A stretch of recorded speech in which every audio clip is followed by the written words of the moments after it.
Definitely go and kill Subai. You have the ability to kill Subai? I command you to disassemble his head and spine and bring them to me to play with. As you wish, master. At the same time, Subai's flesh and blood formation had been completed. Countless small entities cried out, ultimately condensing into a drop of blood from the slaughter. Boom. Instantly, the evil power surged, shattering Zhao Haoyan's barrier formation. The sound of glass shattering echoed all around. Yuriko stepped out from the formation, cradling that drop of slaughter blood. The strongest, returning to evil individuals. Instantly, the blood elemental 5-element array began to expand. Yuriko floated gracefully in midair, her twin tails dancing wildly in the turbulent energy currents. The hem of her school uniform's skirt rustled, resembling a delicate flower blooming in the eye of a storm, yet hiding a deadly edge. Seeing the two-headed ogre Kaegir charging with star power swirling around it, Yuriko's red lips parted slightly, coldly uttering a word. Humph. With a casual wave of her fair hand, light gathered in her palm, and a purple-hued wave of destructive energy burst forth like a beast escaping its cage. As soon as this wave appeared, it distorted the space, and the surrounding air crackled as if ignited firecrackers. The dark sky of the City of Darkness was illuminated in an eerie purple glow. Kaegir roared in response, attempting to confront it with star power. The gathered force transformed into several thick beams of light, coiling around its body like radiant dragons. But in front of Yuriko's wave of destructive energy, it was merely a futile struggle. In the blink of an eye, the wave, with overwhelming force, collided with Kaegir. With a crack, like ice striking a blade, Kaegir's star defense shattered instantly, and the purple energy surged in like a tidal wave. It rushed through the cracks, eroding its massive body starting from the heads, turning muscles and bones into nothingness wherever it passed. Kaegir's anguished roars echoed in the void, but it was powerless to resist. In just a few seconds, it was completely engulfed. Only a chaotic vortex of energy remained in place. As it slowly dissipated, the City of Darkness fell silent once again. Yuriko withdrew her hand, her expression cold, her gaze piercing like a blade directed at Zhao Haoyan. Zhao Haoyan was shocked. Damn, how infuriating. How come there are still beautiful women? Why is there always such a changing array of beauties around Subai?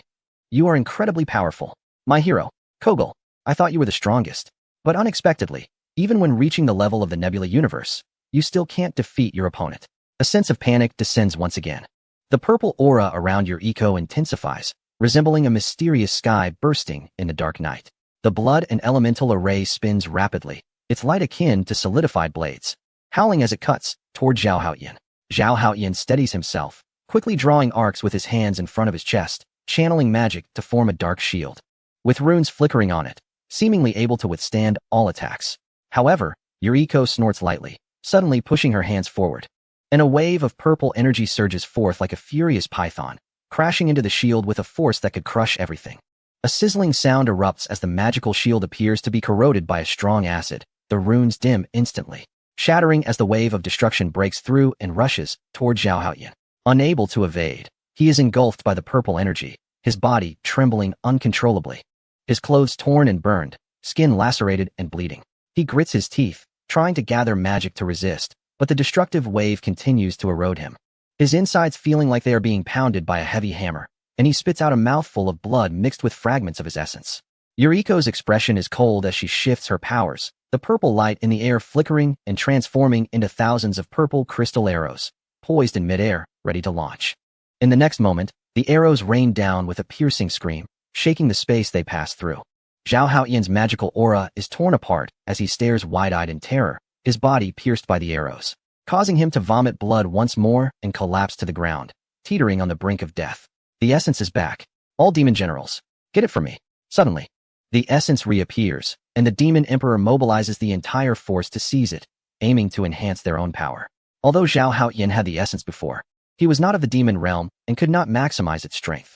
Only I, the demon emperor, can unleash this power to its fullest potential. Seeing this, Subai sneers coldly, raising his Browning pistol skyward and calling for full acceleration. The newly formed Red Alert Army, resembling a torrent of steel, surges forth. The rhino tanks roar ahead, their treads crushing the remnants of the demon city, cannon muzzles flashing with fire.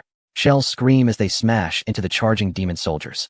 Explosions kicking up clouds of dust, sending demon limbs flying amidst their anguished cries.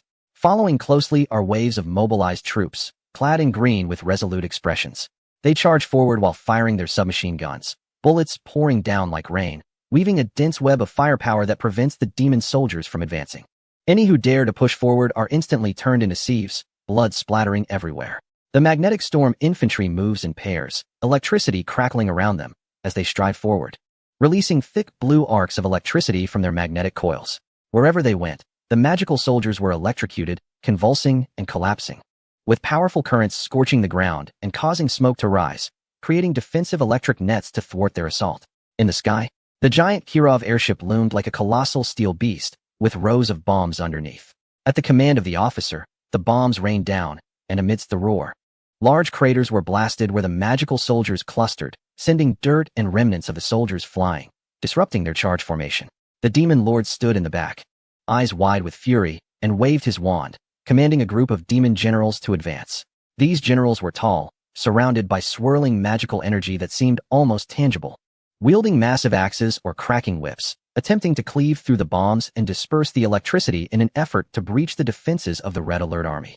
However, the Red Alert side showed no fear. The prism towers stood tall at the rear, firing concentrated rays of light that accurately struck the demon generals, burning away their magical energy and forcing them to retreat in pain. Subai focused intently on the battlefield, continuously reallocating forces. The third tank group maneuvered to the left, blocking the flank of the magical soldiers.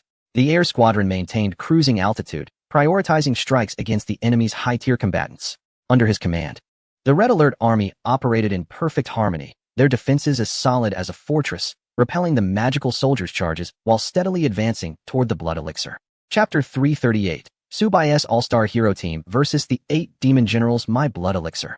Zhao Haoyan reached out, wanting to reclaim his power. A mouthful of blood surged forth again, his eyes filled with unwillingness. But what could he do? After all, based on the current standings, both Subai and the Demon Lord were stronger than him, making it impossible to contend with them. Subai? I will return. He suddenly roared and took advantage of the chaos to leave the battlefield. Attack! Hundreds of magical artillery pieces fired rows of magical energy from the north, creating a spectacular burst like a dazzling galaxy in the demon realm. All these attacks were aimed directly at Subai's ground forces. The Iron Curtain. The ground of the demon city rapidly descended, sinking over 1,000 meters before finally stopping. Clearly, the demon lord was willing to destroy his own city to seize the blood elixir. It's mine now. One of the 8 demon generals, Zhou Tian, seized the opportunity amidst the chaos of the battlefield, quickly weaving through the fighting crowd. Relying on his immense magical power, he cleared away the approaching beastmen and 5-element skeletons, charging straight toward the blood elixir. At that moment, Boris, a hero from the Su army, rushed in from the rear of the Red Alert camp. He moved swiftly and aimed at Zhou Tian, firing, bang, bang, bang. Zhou Tian suddenly sensed danger, trying to evade but unable to escape. Boris's marksmanship was precise, bullets hitting him repeatedly, turning him into a sieve, his body riddled with holes and blood splattering everywhere. Die? 2 of the 8 demon generals, the Hellstar, took advantage of the chaos to emerge from the ground, rapidly waving its hands while chanting a spell, dark energy swirling around it. Immediately, the ground shook violently, and a thick earthen wall rose up rapidly, enclosing Boris in an instant, forming a cage around him. The wall continued to shrink, with dirt and stones falling, the gaps narrowing, seemingly about to crush Boris to death. Trapped, Boris remained calm, tightly gripping his rifle, searching for a weak point in the earthen wall to break free. At that moment, a gunshot rang out. Natasha, positioned at a distance with her sniper rifle, decisively fired. The Hellstar had no time to evade, and the bullet struck him in the forehead with force. His expression froze instantly, eyes wide open in shock. His body swayed, and then fell straight back to the ground with a thud, kicking up dust. With the magical support of the earthen wall gone, it collapsed, and Boris stepped out from the dust. Well done, Natasha. Ahahaha, ahahaha.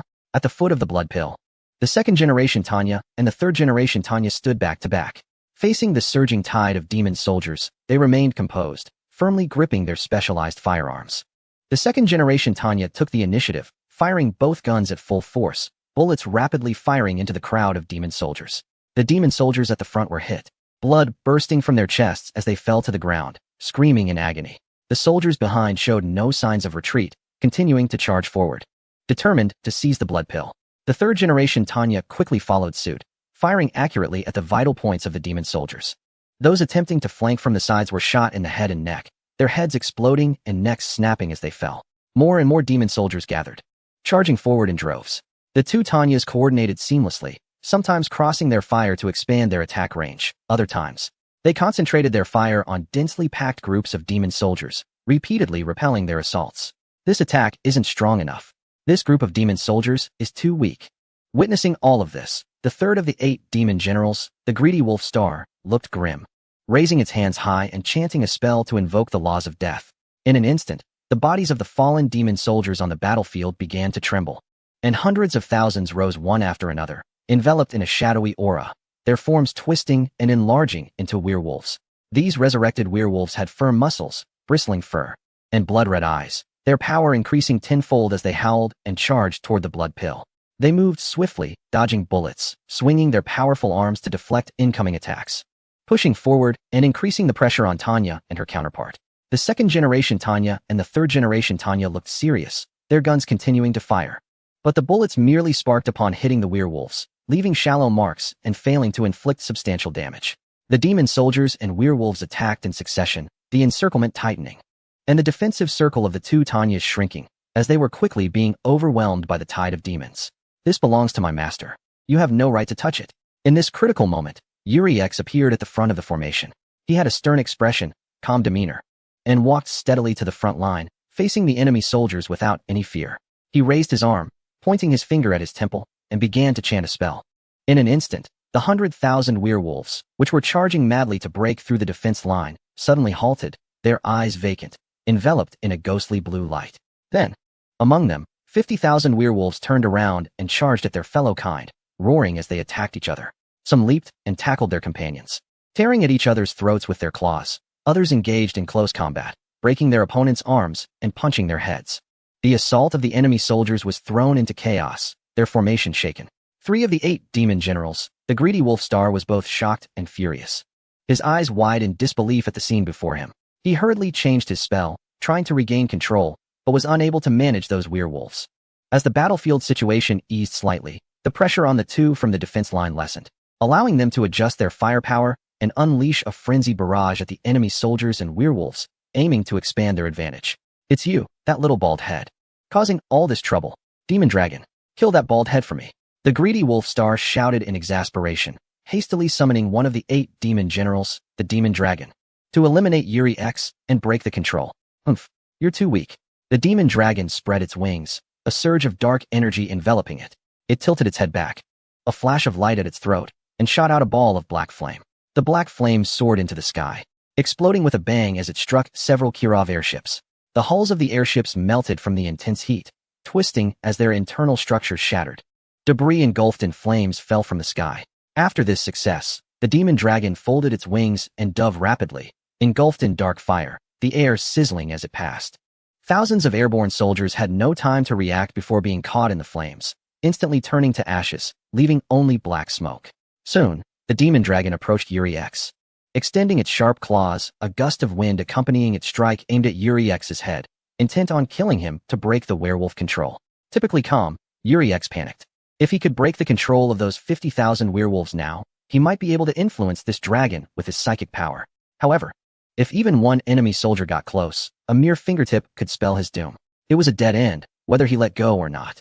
Suddenly, hundreds of flying daggers shot through the air, accurately embedding themselves into the demon dragon's body. The daggers exploded, creating a series of loud bangs. Shards of its tough scales flying off, blood gushing from the wounds, covering its body. It roared, its body swaying, losing control as it crashed to the ground with a thunderous boom, kicking up a cloud of dust. Behind Yuri X, the scales floated down, reaching out to touch Yuri X's bald head, a savage expression on his face. After surveying the battlefield, he shouted, "I love grand battles the most." With that, he turned his form, 2 oddly shaped energy clusters appearing in his hands, glowing faintly as they gathered increasing power. The scales swung their hands violently, and the 2 shimmering energy masses shot forward like lethal lightning bolts towards the demon dragon. Just as the demon dragon struggled to rise and sensed the danger, its eyes widened, and it unleashed a torrent of dark flames in an attempt to defend itself. However, the power of the scales was not something that could be easily resisted.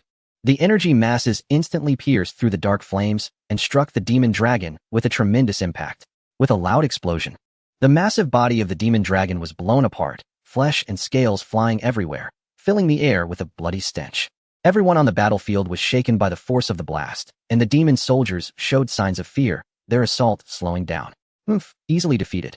The The scales, having dealt with the demon dragon, curled their lips into a proud smirk, their gaze instantly locking onto the next target. Greedy Wolfstar, it's your turn.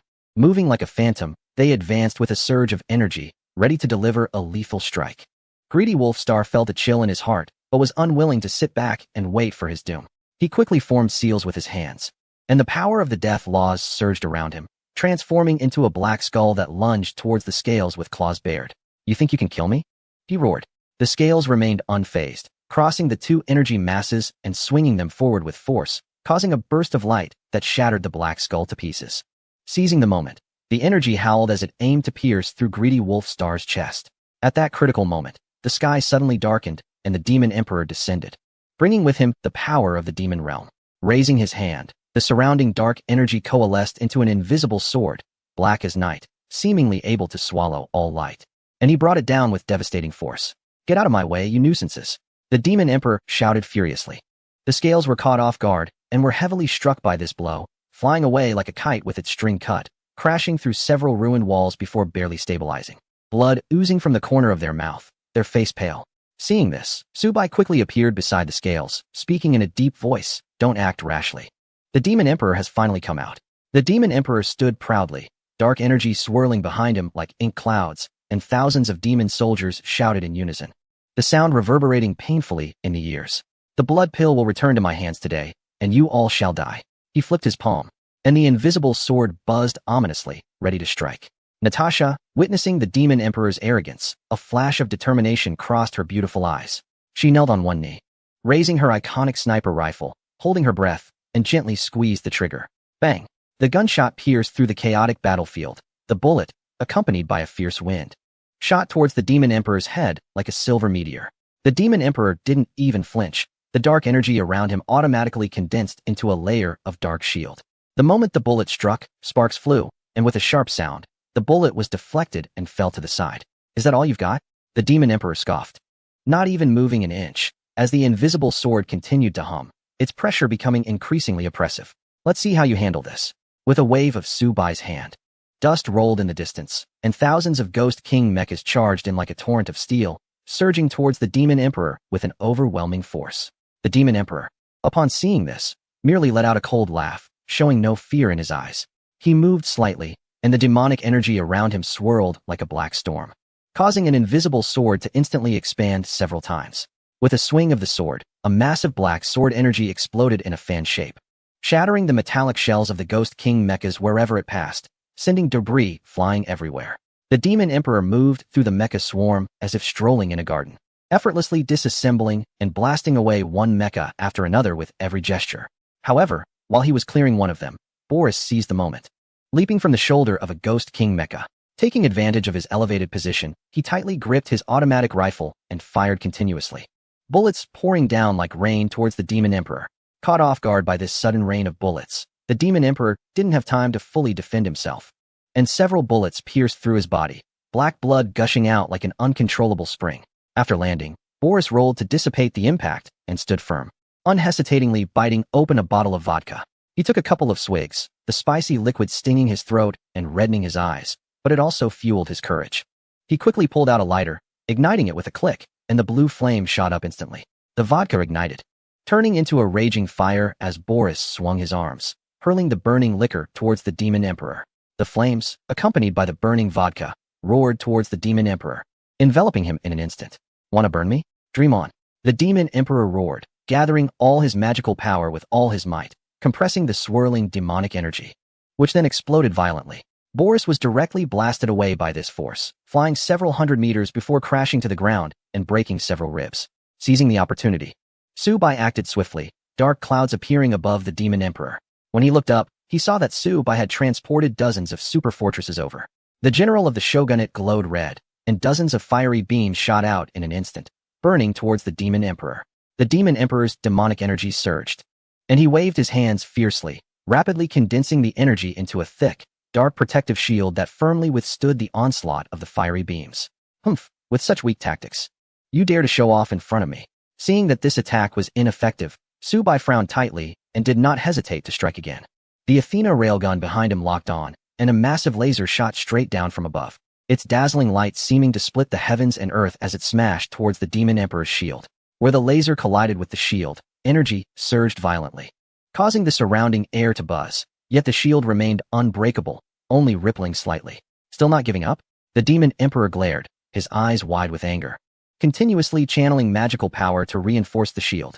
Subai gritted his teeth and waved his hand, causing clouds of dust to rise as over 100 energy tanks swiftly took their positions on the ground. The barrels pointed skyward, and the blue energy was rapidly charged and compressed. Fire!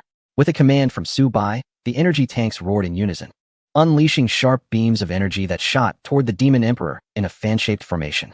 The beams intertwined and collided, increasing in power as they violently struck against the Demon Emperor's shield. The Demon Emperor felt an immediate surge of pressure. The shield was on the verge of collapse, and his feet sank deep into the ground. Subai summoned the Xianyuan sword and swung it down. Instantly, a cataclysmic force erupted, the brilliant sword radiating an aura as if it were splitting the heavens apart. The dazzling light resembled a newly born star, and an endless wave of sword energy surged forth like a tsunami. Under this overwhelming force, the Demon Emperor's shield shattered instantly, breaking apart into dark remnants that dissipated in the air. The sword energy continued to wreak havoc, distorting space wherever it passed, as if a smooth mirror had been violently shattered, creating ripples of distortion.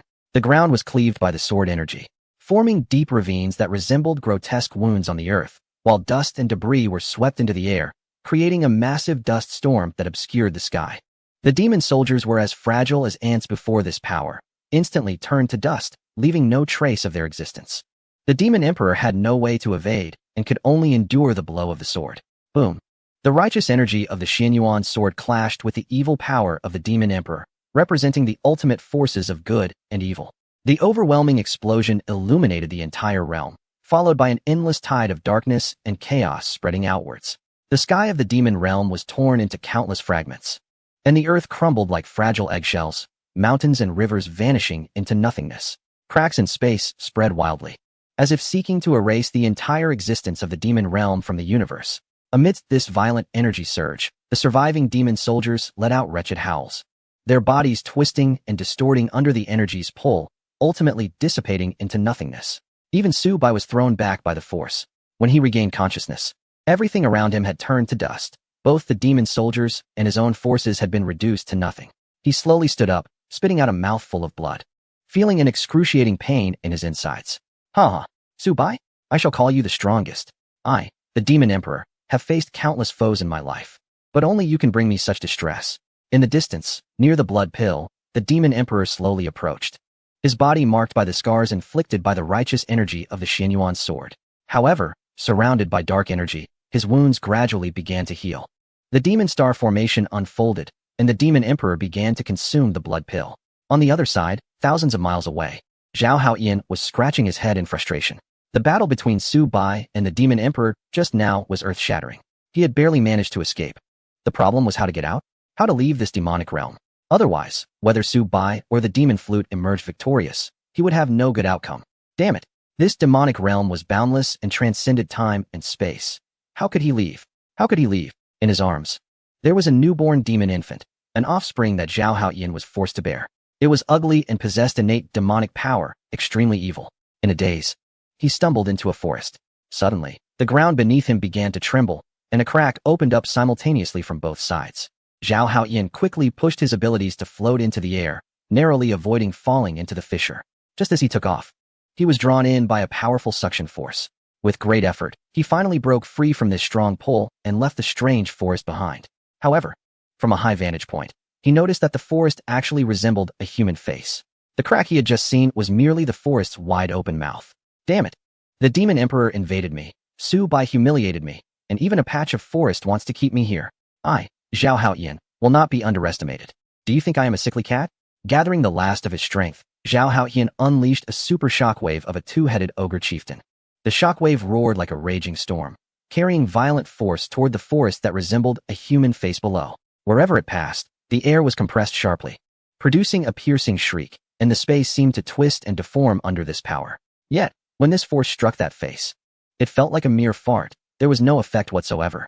Zhao Haoyan's heart shattered. Damn it, I'm not that weak. Why is this happening to me? Just then, the mouth emitted a human voice, and Zhao Haoyan immediately sensed something was wrong. He wanted to escape, But unfortunately, he had exhausted all his remaining strength. His legs felt weak. Just managing to float was already a blessing. There was no way he could cover 1,000 miles in an instant. Don't eat me. I have the son of a demon emperor in my arms. You should support him. Oh, as the saying goes, even a tiger won't eat its cubs. Are you willing to give your son to me? Hee. Then I won't hold back. A force compelled Zhao Haoyan to release his grip, and the child he bore was dropped into the giant mouth. Tastes good, hee. I am Apiccio. Thank you for your delicious child. You seem flustered. Have you encountered a great disaster? Zhao Haoyan's eyes immediately turned red. That's right. I am truly at my wit's end now. There is no way out, no door to enter. You must save me. All right. The Apiccio widened its mouth and suddenly inhaled the space of the demon realm. Zhao Haoyan felt himself begin to disperse and shift from the molecular structure of his cells, being drawn into the Apiccio's mouth. What are you doing? Ah! Ha ha ha. Die! Die! The demon emperor's power had already recovered to about 50 or 60%. He slowly walked toward Su Bai and snapped his fingers. Su Bai was lifted into the air, an invisible force constricting his throat and making it hard for him to breathe. Is it over? Could it really be over? In a daze, Su Bai noticed that the blood color of the blood Dan had lightened significantly, and his Xianyuan sword was stuck atop the remaining blood Dan. No. There is still a chance. I can only give it one last shot. Su Bai suddenly summoned his floating island. The wave energy cannons, giant cannon, light beam tower, and sentinel cannons fired in unison. In an instant, dazzling light fell like a brilliant galaxy, and various powerful energy beams intertwined and surged towards the demon emperor. Still trying tricks at death's door. Humph. The demon energy around the demon emperor surged violently, quickly gathering to form a gigantic demonic hand. This hand was enormous and exuded a terrifying aura. The hand directly met the attacks from the floating island. When the wave energy cannon pulses, light beam tower beams, and sentinel cannon barges came into contact, they instantly shattered into energy debris. The demon emperor then controlled the demonic hand to grasp the floating island and crushed it with a powerful grip, accompanied by a loud sound, completely shattering the floating island and creating an energy storm. At the same time, Su Bai was freed from his restraints. He rushed to the blood Dan at high speed, drew his Xianyuan sword, and struck at the blood Dan again. Once, twice, trying to lure the tiger away from its mountain. Die! The demon emperor's giant hand immediately turned and lunged towards Su Bai. Just at this critical moment, a crack appeared at the top of the blood Dan. Resembling a cracked egg, a dazzling golden light erupted from within. Chapter 341. Fake Dan shatters, Golden Dan emerges. Fake Dan shattered. Golden Dan emerges. The main god Changxian shouted loudly. Whoever can seize the true Golden Dan must possess the qualifications of a cosmic emperor. On the sky screen, the Golden Dan shone so brightly that it was blinding. This dazzling light made it impossible for anyone in the main god's team to look directly at it. It seemed as if this Golden Dan was an existence that could not be looked at, something of a higher dimension. Or rather, this was a high-dimensional existence. Even with sunglasses, my eyes would still be overwhelmed by the golden light, rendering me unable to see anything. This is not just a Golden Dan. It's practically a miniature sun. How could one even approach it? I have never seen such dazzling light. Could it be that some divine being is guarding this golden elixir? Can we truly seize it? I possess titanium alloy laser eyes, capable of facing deities. Yet I cannot directly gaze at this golden radiance. It's not just the members of the main divine team. On the battlefield, even the demon emperor and several of the remaining 8 demon generals are unable to open their eyes. What is this golden light? I can't see. Am I blind? How is that possible? Ah! The golden elixir continues to shine, dispelling the surrounding evil darkness. Even the shadows are driven away without a trace. Among those present, only one person remains unfazed. That is Su Bai. This dazzling light pierces through. As he approaches, the light refracts and is drawn into the Xianyuan sword in Su Bai's hand. This allows Su Bai to perceive everything about the golden elixir. The elixir seems to be the core essence of the universe. Its golden brilliance is dazzling and piercing, as if it contains an endless storm of energy. As its light flows, countless nebulae flicker, and the rivers of stars appear and vanish, showcasing the birth and extinction of various celestial bodies. Within it, there seem to be countless space-time rifts, each containing different parallel universes intertwining and colliding, revealing the rise and fall of beings and the cycles of civilizations. At times, one can see the primordial world where colossal beasts roam. At other times, glimpses of highly advanced future city-states. Various scenes flood in, and endless information rushes towards Su Bai like a torrent. It seems this golden elixir is the ultimate secret store of the entire universe's space-time, slowly opening to him a mysterious and shocking door, revealing the secrets of the beginnings and endings of all things in the universe. Is this the truth of all things in the universe, or its origin? Su Bai slowly reaches out to touch the golden elixir. An ancient and profound voice resonates from within. Descendant of humanity, I have waited for a long time. Finally, someone can inherit my legacy. Who are you? Who I am is unimportant. Come, inheritor of the power of the universe. Subai cannot discern who the other party is, but he feels no malice. Thus, he extends his hand into the interior of the golden elixir. In an instant, the power of the universe surges into Subai's body. Subai's body trembles violently. Suspended in midair, his face first shows signs of pain, his skin bearing tremendous pressure, but then shifts to determination. As the power flows in, a roaring sound echoes within Subai, his breath rapidly increasing, spiritual energy materializing around him, the ground beneath him cracking, and fragments of stone swirling around, forming a vortex of spiritual power. Under the baptism of this power, Subai's consciousness expands, allowing him to sense the subtle corners and energy fluctuations of the universe, to glimpse many galaxies and the depths of black holes, witnessing the rise and fall of numerous civilizations and the beginnings and ends of time. All these experiences merge into his body and soul, prompting his transformation. It turns out you blinded me. I'll kill you. The energy of the golden core was absorbed by Subai. The light dimmed. The demon emperor and his generals regained their vision. Kill him. The demon emperor's eyes widened in anger, and demonic energy surged around him. He was the first to strike out at Subai with a palm, and black demonic flames rolled in like dark clouds. The demon generals shouted in unison, each unleashing their ultimate techniques. In an instant, shadows of demons and rolling thunder surged towards Subai.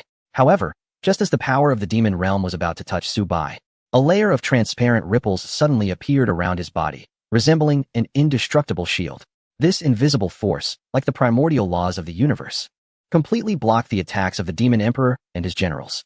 The demonic flames were extinguished upon contact with this layer of power, and the demonic thunder also dissipated silently. Dare to harm someone I value. Die. In the void, a force from the golden core condensed into a humanoid form.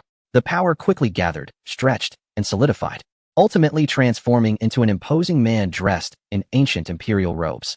He stood tall and majestic, with a stern and resolute expression, and his eyes sparkled with wisdom and sharpness, as if he could perceive the mysteries of the world.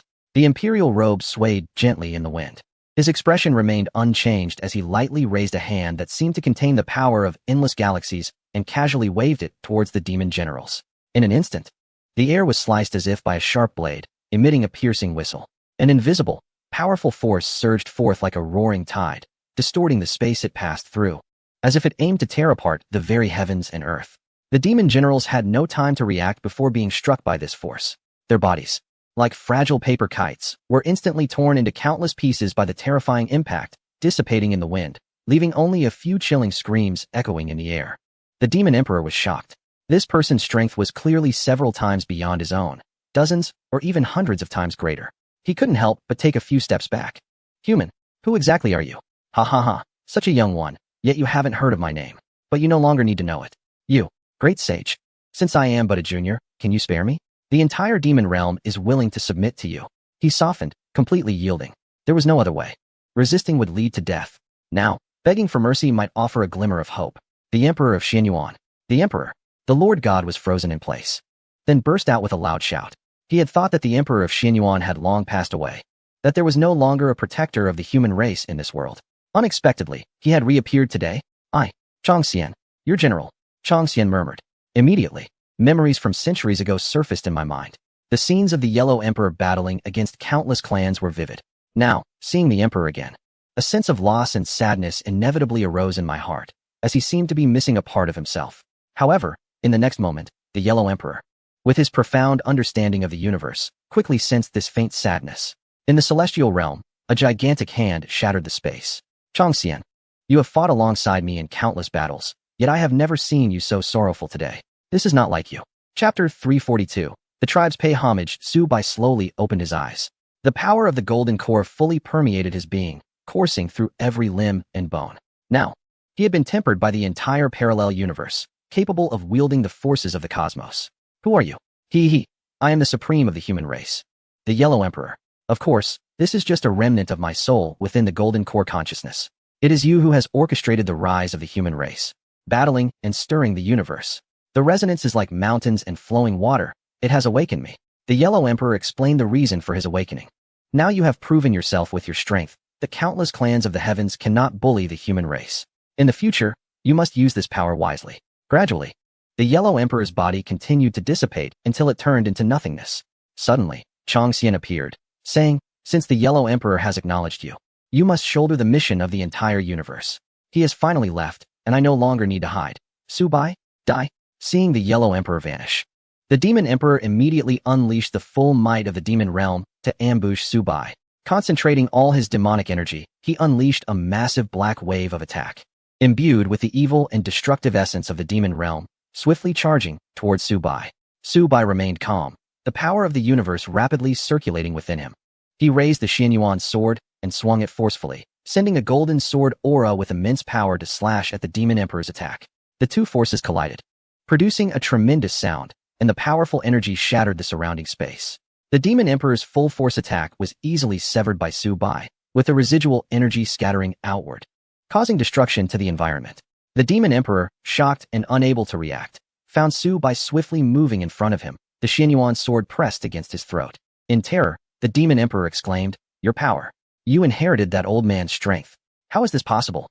With a cold expression, Subai replied, "You have repeatedly invaded the human realm. Today is your day of reckoning."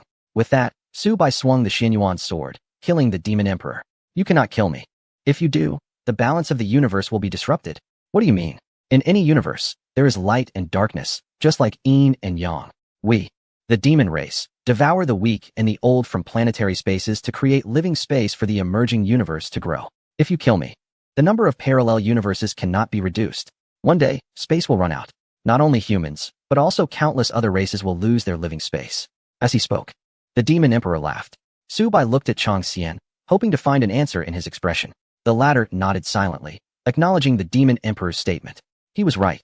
The constant spatial mass and energy of the universe are limited, and the parallel universes it splits into are also within a constant range. If those underdeveloped or eternally stagnant universes cannot be eliminated, the number of parallel universes will only increase. Eventually, this will squeeze out the living space of everyone. The Demon Emperor laughed wildly.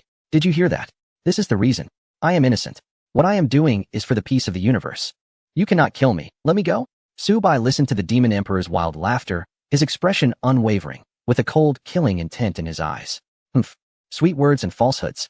Your kind has slaughtered countless beings over the years, instigating wars that resulted in the demise of countless innocent lives.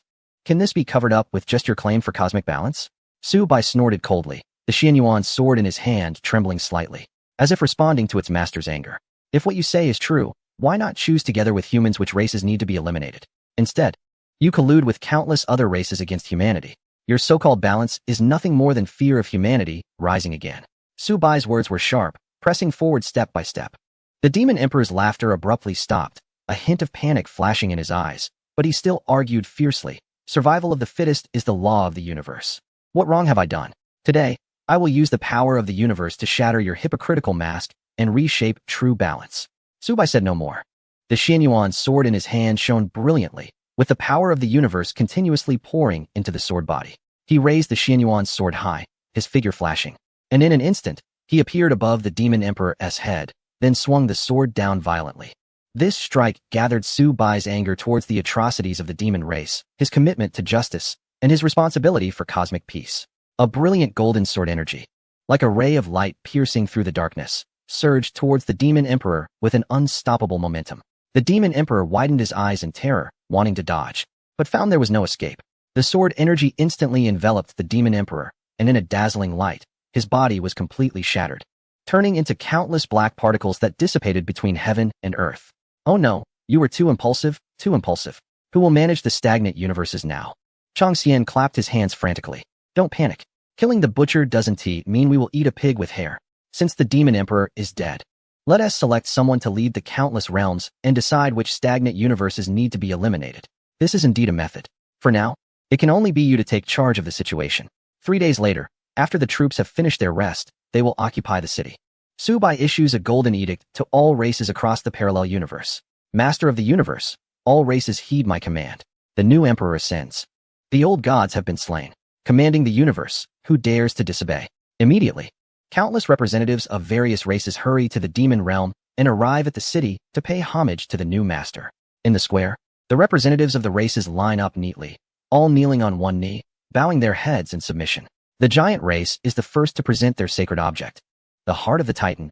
its massive body seeming small before Su Bai, respectfully placing the treasure before him. The spirit race envoy follows closely, offering the spirit rhythm divine crystal, not daring to show any slackness. Each race presents their treasures in turn, and soon the square is piled high with precious items, each a rare treasure, showcasing the sincerity and reverence of the various races. Su Bai scans the entire scene with a cold gaze, his powerful aura making the races too intimidated to look up. He slowly raises his hand, and the cosmic power surges, collecting all the treasures. Then he coldly speaks. All races heed my command. Those who follow me will prosper. Those who defy me will perish. His voice is deep yet thunderous, clearly reaching the ears of every race member. The representatives respond in unison, their voices resounding in the square, echoing endlessly. I will eradicate the unjust with the just. The demon emperor is dead. Today, in the parallel universe, born from death, all will be ruled by humanity. You may cast your votes. Chapter 343. 3 years like a fleeting horse. Upon returning, the apocalypse descends. So this matter is handed over to the main god, Changxian, to operate. Changxian, something seems off. It started out so grand. How did it end up on my shoulders? With a wave of his hand, a portal opens on the floating giant island. Stepping through the starry river, the demon realm is finally left behind. As they proceed through the starry river, the various races make way in admiration. Su Bai stands on the floating giant island, his gaze piercing, emanating an aura that commands respect. Behind him are all the members of the main god squad who fought alongside him, standing tall with determination and pride in their eyes. Finally, they can return home. With the opening of each parallel universe, everyone returns to their respective universes. It seems that everything has come to an end. In another higher dimensional space, a hoarse yet arrogant face reveals a crooked smile, followed by a maniacal laughter. This game is about to end. Soon. Su Bai also returns to the blue star he once left. Accompanied by the flames generated from friction with the atmosphere, the floating island officially lands. Su Bai finds himself in a blood-red landscape. This planet seems to have experienced countless calamities. The blood-red seawater crashed against the tall buildings, devoid of any vitality. Countless corpses drifted on the surface, and a wave of rancid odor hit Su Bai's face, causing him to furrow his brows. What on earth happened to this world? The floating island had traveled thousands of miles, returning to what was once Handong province, now completely desertified. Are you from the sky? In a cave? An elderly man wearing black-framed glasses emerged with difficulty, leaning on a cane. Su Bai looked over. The man seemed somewhat familiar, but he couldn't recall from where. The old man was taken aback, dropping his cane on the ground and rubbing his glasses repeatedly, still in disbelief. You are Su Bai? Secretary Yu Liang? What on earth is going on? How did this world end up like this? I left here for no more than 3 months. And the world couldn't have deteriorated this quickly after the invasion. Hearing this, Secretary Yu Liang chuckled self-deprecatingly. 3 months? It has been 3 years since the day you disappeared. This shocked Su Bai as well. Time couldn't flow faster in the main god space. If time had passed so quickly, it meant that the time flow in the demon realm was much faster. The two sides were out of sync. Su Bai immediately deduced the reason. What on earth happened in these 3 years? Looking at the devastated world, Su Bai's anger surged, and his heart filled with rage. Whoever was responsible would face a fate worse than death. 3 years ago, a torrential rain lasting 6 months suddenly struck the world, causing continuous tsunamis and disasters affecting 70 of the land. Following that, there were 3 days of aerial phenomena, volcanic eruptions, and earthquakes. The seawater underwent a bizarre transformation, leading to the extinction of 90 of humanity. Do you know Su Xiaya? Is she alright? I have indeed heard of this girl. She sacrificed herself to fight against the mutated seawater. What? Su Bai was filled with extreme rage, his body trembling slightly, his eyes blazing with fury. The surrounding space distorted. Black cracks spread, and cosmic phenomena reversed. The sun moved rapidly, stars flickered, deviating from their orbits, colliding and exploding with energy. At that moment, the sea stirred again. The red seawater condensed into a giant beast, and the corpses floating above seemed to come back to life, emitting countless wails and screams. They're coming. They're coming. Hurry, hurry. Come hide with me. The seawater can take lives. Gao Yuliang panicked and grabbed Su Bai's sleeve, trying to flee into a safe cave. But Su Bai turned around. In the blink of an eye, he instantly arrived at the top of the bizarre humanoid formed by the sea. Roar. Come on. Come play in the water. Quickly merge with us. Ha ha ha hee hee hee.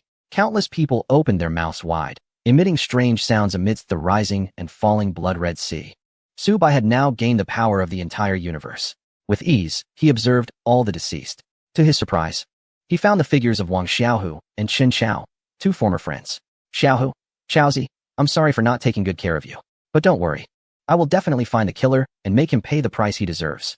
With a wave of his hand, the frozen army of over 10,000 instantly condensed the Red Sea. This strange phenomenon could no longer move. The scales floated into the air, lifting the entire sea. Following that, it began to compress. The atomic nuclei and electrons of the water were squeezed closer together. The electrons were pressed into the atomic nuclei, causing protons to turn into neutrons. At this point, this was not the full power of the scales. As the pressure continued to rise, the entire sea transformed into a state composed of pure energy. This was approaching the extreme high-energy, high-density state of the universe's early creation. The sea had been compressed by Su-Bai to the point of being almost invisible. Boom! A strange shadow shot out. Su-Bai's eyes were sharp as he quickly summoned the Mad Ivan. Haha! Happy birthday! Even the strange phenomenon was attached to the bomb by Mad Ivan. Boom! The energy density could be controlled at will, and the explosive yield could also be freely adjusted.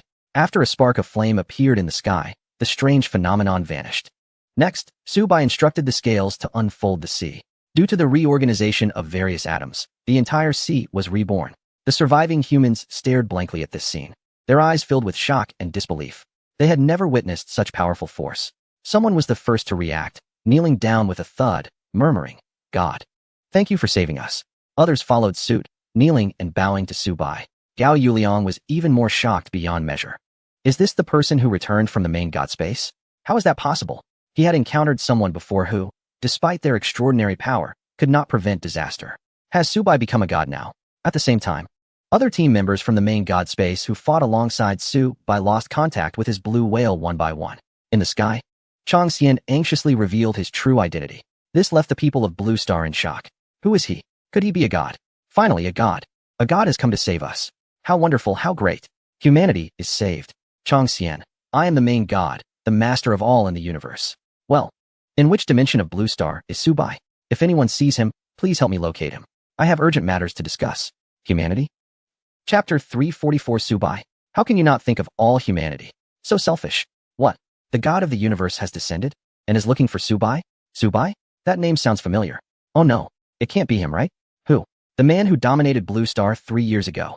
He led the Dragon Kingdom to victory in S3. He helped shatter the influence of certain entities and casually split another country into dozens of smaller nations. Wait, I remember now. I thought he was dead, but it turns out even the gods are looking for him. Across the world, all surviving individuals heard the words of the main deity and were struck as if by lightning. The man who had dominated Blue Star 3 years ago sent chills down the spine of the entire world. Could he have returned? Suddenly, everyone was engulfed in uncertainty. Headquarters in the capital of the Dragon Kingdom. This place was once bustling with life, filled with towering buildings. Now, it lay desolate. Only small bunkers remained scattered across the wasteland. People relocated underground to escape disaster. In the central district of the underground city, General Li Yuanchao, you finally returned. Su-Bai? At this moment, Li Yuanchao's stature was no longer as upright as before. His once-fitting military uniform now appeared slightly oversized on his weathered face. Deep wrinkles crisscrossed his face, telling the tale of hardships and struggles over the past 3 years. A gruesome scar ran diagonally from his left cheek to the corner of his mouth. His right eye was hollow and sunken. Beneath the eye patch lay a past ravaged by war. The lost light mirrored the splendor the Dragon Kingdom had lost over these 3 years, evoking deep sorrow. How is General Yunlong doing? Li Yuanchao sighed. The old man has passed away. A king dies for his country. The emperor guards the nation's gate. Now, only Li Yuanchao remains responsible for everything here. After learning this, Su-Bai also sighed and patted Li Yuanchao's shoulder. Don't worry, everything will be fine from now on. The Dragon Kingdom will be purified by me. That afternoon, in the capital, over 500,000 surviving citizens gathered together. Li Yuanchao announced the return of the once proud warrior of the Dragon Kingdom, War God Su-Bai. He will lead everyone to strive once again and create a new era. As Li Yuanchao's voice fell, the crowd first fell silent, then erupted into cheers and shouts like a tsunami, filled with the despair, pain, and repression of the past 3 years, now transformed into joy and anticipation for Su-Bai's return. However, most people thought this was a fresh start, but it truly was a beginning from scratch. With every swing of the axe, a new world would be carved out. But they did not know that the power Su-Bai now wielded encompassed the entire universe, having inherited the legacy of the legendary emperor. Standing tall on the platform, Su-Bai exuded an air of determination. He raised his hand, and the ancient Xianyuan sword slowly materialized in his palm. As the sword emerged, the winds changed, and the spiritual energy of the heavens and earth surged towards the blade. Subai grasped the sword with both hands, lifting it high, pointing it towards the sky. In an instant, a dazzling light burst forth from the sword, shooting straight into the clouds, tearing a massive rift in the sky, from which chaotic energy surged. Then, he swung the sword down towards the earth, the blade slicing through the air with a deafening whistle. A fierce sword aura shot forth from the tip of the sword, racing into the distance. Where the sword aura passed, the desert quickly came alive with greenery. Grass sprouts broke through the sand, spreading rapidly to cover vast areas. In the dried-up riverbed, clear water surged forth, purifying the impurities within. Dead trees along the banks sprouted vibrant green leaves, swaying in the wind. The entire capital city and even the land of the nation were revitalized under this one strike. Everyone present was in shock. A few foreign journalists immediately used whatever telegraphic signals were still available to hastily compile eye-catching headlines, attempting to relay this shocking news back to their homeland. The god of war Subai returns. One sword alters the universe. The world order may be rewritten. Is Subai mastering the power of revival? The nation rises from the brink, shocking the globe. The Xianyuan sword revealed. Subai reappears as a legend. The path to national revival begins. In a certain country, in a specific district, the governance shifted from a presidential system back to an imperial one. The first special king, known for his understanding, was astonished. What? Subai is so capable. Why has he only restored the ecology of his nation? This is simply irresponsible to other countries. Doesn't he know the saying that with great power comes great responsibility? Even if they were once enemies, in the face of major issues, one should know how to align themselves. A secretary whispered, "We should be careful with our words in case the powerful Subai hears us and gets angry." I'm not afraid. We have the support of our deity. The entire Western world stands with us. Subai can't do anything. The deity promised to protect us. In the presidential chair opposite the understanding king, the deity, for the first time in thousands of years, returned to this world, reading a historical book. He put down the book and said, "Deity, you are the embodiment of a legendary figure. Subai has purified his nation. When will you purify our Western countries?" All the heads of state present bow to you. The door to the reception room opened, and a group of poorly dressed Western leaders looked pitifully at the deity. "Oh, I have also received energy from Subai," he said, standing up, looking as if he was about to leave. "The main deity. Is it that Subai has overstepped and taken your reputation, being so presumptuous?" Indeed, Subai initiated the heated conflict on Blue Star, causing countless talents from the West to fall, leading to the West's defeat. This guy is simply the embodiment of a demon. You must stand up for us. Are you planning to teach him a lesson? Our Air Force One is still operational. The leaders of various countries are gritting their teeth in frustration. For the suddenly returned great demon Subai, they feel both hatred and fear. Yet, they dare not make any statements against him. After all, when their national strength was robust, they were helpless against him. Now that Subai has returned from the main deity's space, his strength is even more unfathomable. They can only rely on a higher existence above Subai, the main deity. Let him deal with Subai. After all, Subai entered his main deity space. The main deity is everything. In the eyes of the main deity, the team members are his subordinates or employees. Acting without the main deity's permission, deciding on mission content independently, is a serious taboo. It will result in severe punishment or even annihilation of these secrets. For ordinary people, this is unknown. But for these leaders, they are well aware. The main deity scratched his head, looking a bit embarrassed. Well, I agree with your viewpoint. Subai only purified the Dragon Nation, which is indeed not good. As soon as this was said, it instantly reassured the leaders. Understanding king, I said it. We must strike hard against Subai, main deity Changxian. But, as a subordinate, how can I go against my superior's orders? Leaders of Western countries. Chapter 345. Entering the high-dimensional continent, the other members of the team and their blue star have been annihilated. In the pavilion of Chaoyang Park, one of the few parks in the Dragon Nation, the perimeter is now heavily guarded. The main deity Changxian said leisurely. Subai's expression was grave. This is not my doing. I know, based on the information I have, that those planets suffered significant disasters before being annihilated. Can you find out who did it? After all, Emperor Xianyuan entrusted the entire universe's burden to your shoulders. We cannot allow our universe to be inexplicably stolen or annihilated. This is not just a trivial matter concerning the lives of beings on the entire planet, but an insult to our entire parallel universe. Changxian looked at the burning ruins of buildings in the park in the distance. It is indeed a strong humiliation. With a wave of his hand, the Summer Palace, once burned by the Eight-Nation Alliance, instantly regained its former glory. Subai stroked his chin, pondering for a moment. Perhaps only one person can accomplish this. Who? Zhao Haoyan. Upon hearing this name, the main deity burst into laughter. Him, a being of ambiguous gender, previously frightened into submission, now lurks in hiding, engaging in covert development. No. After their disappearance, I harnessed the power of the entire universe to seek them out, yet their presence remained elusive. It was as if they never belonged to this universe at all. Chang Xian waved his hand again, restoring more buildings. Such trivial matters, do they require your oversight?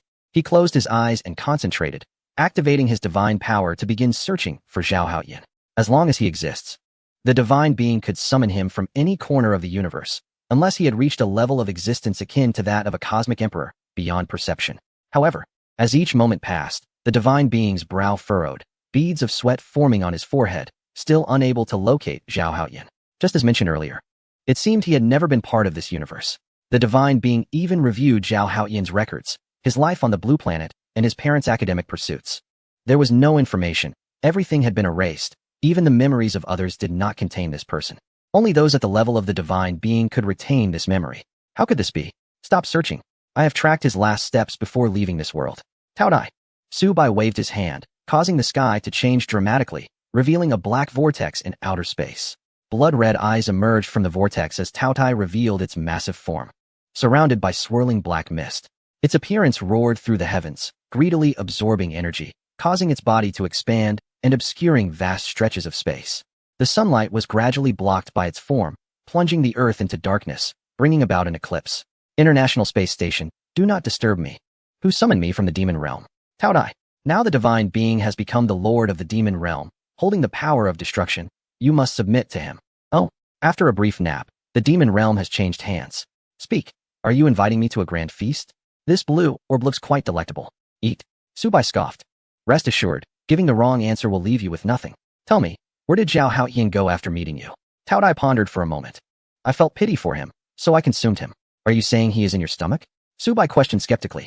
Nevertheless, he decided to investigate further. At that moment, the sky brightened again. A powerful energy surged through the void, seemingly governed by some rules, intent on erasing the blue planet completely. Su Bai soared into the air, unleashing all his strength. Thousands of wild beasts tore through the infinite jaws of Tao Dai. A thunderous boom echoed. The power of the Dominator was firmly devoured by the beast. Countless lights vanished into darkness without a trace. The heat capable of triggering a tsunami quickly dissipated. The blue planet finally turned danger into safety. On the ground, the leaders of various nations trembled in fear. Just as the blue planet had a glimpse of revival, it faced such a tremendous threat again. The main deity furrowed his brows. It seemed that this blue planet had also been targeted. Chang Xian, the safety of the blue planet now rests on your shoulders. I'll be back shortly. Kirov. Thousands of spacecraft initiated a deadly acceleration, crashing into the beast's belly. The vast expanse of the galaxy was densely packed. During the voyage, countless Kirovs fell, turning into faint fireflies. This dimension had traveled no less than several hundred times the diameter of the universe, yet there was still no end in sight. Su Bai had already become a true deity. Even so, traveling within the belly of the beast felt like an eternity. Su Bai closed his eyes and traversed a small cycle in place. After running for tens of thousands of light years, he calculated that in terms of time, it was merely a fleeting second. Is this really the belly of the beast? For a moment, Su Bai felt that this beast was not just a simple creature from the demon realm. It seemed that its existence connected to a higher dimension. Suddenly, Su Bai sensed a force tearing apart the Kirov he was on. This force pulled and hammered repeatedly, as if it had experienced countless reincarnations. Ultimately, the entire Kirov shattered into quantum fragments, falling into the endless abyss of darkness. Light shone again. Su Bai opened his eyes. Surrounding him was a pile of various debris. A small void was expelling various small pieces of garbage. Su Bai shook his head. Everything around was so abstract. Since Su Bai could already control the entire parallel universe, his comprehension ability was astonishingly strong. Now, he realized he was no longer in an ordinary universe. This should be another dimension, or rather, a higher dimensional world. It turned out that the belly of the beast connected to a higher dimension. If Zhao Haoyan had also arrived here, then with the advantage of being the first to arrive, it was very likely that he would retaliate against the blue planet, launching a dimensional strike. The universe space I'm in would have no defense against such an attack. After analyzing, Su Bai began to look around. Countless star rivers were carelessly discarded like garbage, forming gigantic mountains of waste. Suddenly, a roar erupted from one of the garbage mountains. Su Bai looked up to see a strangely peculiar cat baring its teeth at him. Su Bai chuckled. It turned out to be just a cat. Mimi came over, and this cat was also very obedient, leaping down in an instant. However, unexpectedly, the cat suddenly spewed out a series of void tentacles, aiming directly at Su Bai's life. Chapter 346, Fighting the Cat. When did the Red Alert Army become so weak? At the same time, Subai summoned 2 police dogs. Woof! The 2 police dogs lunged at the strange cat, one jumping to bite its neck while the other attacked its leg from the side. The cat released a large number of void tentacles, moving at incredible speed, quickly enveloping the police dogs and tightly entangling them. The police dogs struggled desperately, twisting their bodies and clawing wildly, but could not break free. The tentacles were powerful, continuously tightening, and the dogs' bodies made cracking sounds before being crushed into a mist of blood, leaving only traces of blood on the ground. Subai was also taken aback. How could a cat from a higher dimensional world be so strong? He was the master of a universe, commanding countless parallel universes. The strength of his police dogs was unmatched in the entire universe, and no beast could compete with them. Yet here, they were unable to take down a single cat. The power of the higher dimensional world far exceeded Subai's imagination. In a hurry, Subai jumped back several hundred meters and quickly summoned 500 radiation engineers and 200 terrifying robots. The cat, facing the incoming threat, unleashed a large number of void tentacles, charging towards the radiation engineers and terrifying robots. Look, there's a battle happening below. In the distance, a man and a woman, each carrying a giant sword, gazed at the flames of war. Brother, it looks like that battle is the S-class beast we've been pursuing for nearly a month, the dimensional beast. Sister, I see it too. Let's hurry and see who is hunting it down. In the higher dimensional continent, every step felt like 1,000 miles, yet also like a micron. A seemingly far distance could be very close, while a seemingly close distance might be very far. It could be said that the dimensional lines were stretched or relaxed in uneven curves. The two ran for a while and finally reached the battlefield of the dimensional beast. They saw the radiation engineers arranged in a fan shape, weaving a net of firepower, colliding with the void tentacles, making sizzling sounds and emitting acrid smoke. The ancient toxins, thousands of times more powerful than nuclear radiation, corroded the dimensional beast's body upon contact, creating pits and releasing black smoke and a foul odor. The dimensional beast roared, causing ripples in the space as it swung its tentacles to shake off the toxins. The terrifying robots seized the opportunity to rush towards it, weaving through the tentacles and attacking its vital points with sharp claws. As the terrifying robots continued their assault, the dimensional beast sustained more wounds, bleeding and moving sluggishly, its tentacles waving weakly. Seeing this, Subai shouted, "Attack with all your might." The radiation engineers released the remaining ancient toxins, shrouding the battlefield in toxic mist. Under the dual assault, the dimensional beast fell to the ground, its breath fading away. Subai let out a sigh of relief. Finally, it was done. Just to take down a single cat, more than 300 radiation engineers and 86 terrifying robots have perished. Although these losses are bearable, the number of monsters in this high-dimensional continent is unfathomable. Even if I exhaust all my forces, it may not be enough to deal with them. It seems I need to be on high alert. Suddenly, I sensed danger and quickly gathered the remaining troops, summoning over 100 rhino tanks. Their cannons aimed at a dense forest in the distance. Friend, don't panic. A man and a woman emerged from the forest. The man stood nearly 2 meters tall, with a robust physique, clad in heavy black armor engraved with mysterious runes, its edges sharp. A massive sword, half his height, rested on his back, its thick black wooden hilt wrapped in metal wire, the sword's runes resonating with those on his armor. The woman was agile, with delicate features, and her exquisite sword was long-bladed, intricately engraved with runes, the hilt adorned with crystals, complemented by a blue belt that matched her armor. Both were astonished. This mysterious person could effortlessly deal with the dimensional beast that had cost them so much effort to subdue. His strength was beyond imagination. The peculiar subordinates he commanded, working in perfect harmony, were terrifying indeed. Where did they come from? The woman was equally astonished, her mind swirling. They had spent an entire month hunting this ferocious dimensional beast, sacrificing several companions, yet had failed, while he had slain it effortlessly. Unbelievable. If they could recruit him, their strength would surely increase significantly. I am Feng Yichen, and this is my sister Feng Lingxiao. The beast you just hunted, the Devourer, has been our target for a long time. Devourer? I was taken aback. The two exchanged a glance, seemingly understanding something. Feng Yichen continued, "You must be new to this high-dimensional world." I nodded, calculating in my mind. Since they had been pursuing this creature for so long, it seemed their strength was likely not below mine. If it came to a confrontation, while I might not be able to defeat them, escaping shouldn't be a problem. Indeed, I unexpectedly arrived in this realm, and I feel like a blind person touching an elephant, knowing nothing and understanding even less, I replied. Feng Lingxiao smiled. Well then, since you have no place to stay, you can join us. After all, wandering alone is risky. It's better to stick together for safety. We'll explain the situation on our way back. I agreed, recalling my troops and following the two back along the path. Based on their introductions, I finally began to understand. This place is indeed called the high-dimensional continent. The universe is divided into 11 dimensions. Every powerful being that transcends the three-dimensional world typically has two objectives in coming to this continent. One is to protect their own dimensional realm, avoiding harm and invasion from other dimensions. Another challenge is to confront stronger beings from higher dimensions, allowing oneself to ascend to a higher dimension, thus forming a protective barrier of strength. This helps to avoid being spied on by opponents from other dimensions. In other words, a powerful being from a three-dimensional world can challenge those from a four-dimensional world, and a four-dimensional being can challenge those from a five-dimensional world, all the way to the highest dimension of the universe, which is the 11th dimension. However, challenging high-dimensional beings is not an easy task. The siblings Feng Yiqian and Feng Lingxiao belong to the four-dimensional world, while Su Bai is from the three-dimensional world. They are aware that Su Bai's dimension is lower than theirs and exchange glances, wondering why someone from a three-dimensional world would come to this high-dimensional continent. Su Bai then asks if they know someone named Zhao Haoyan, as his purpose is to seek revenge. The number of powerful beings in this high-dimensional continent is overwhelming, and they could help him gather information. They mentioned that they would share the credit for capturing the dimensional beast, which they have also contributed to, splitting the rewards evenly. Su Bai, unconcerned, understands that he still needs these two to gather more information. Upon arrival, the three stop. Before Su Bai, a grand and magnificent city appears, resembling a series of glass mirrors. This city is larger than the entire planet they come from, with its gates wide open as Su Bai prepares to enter.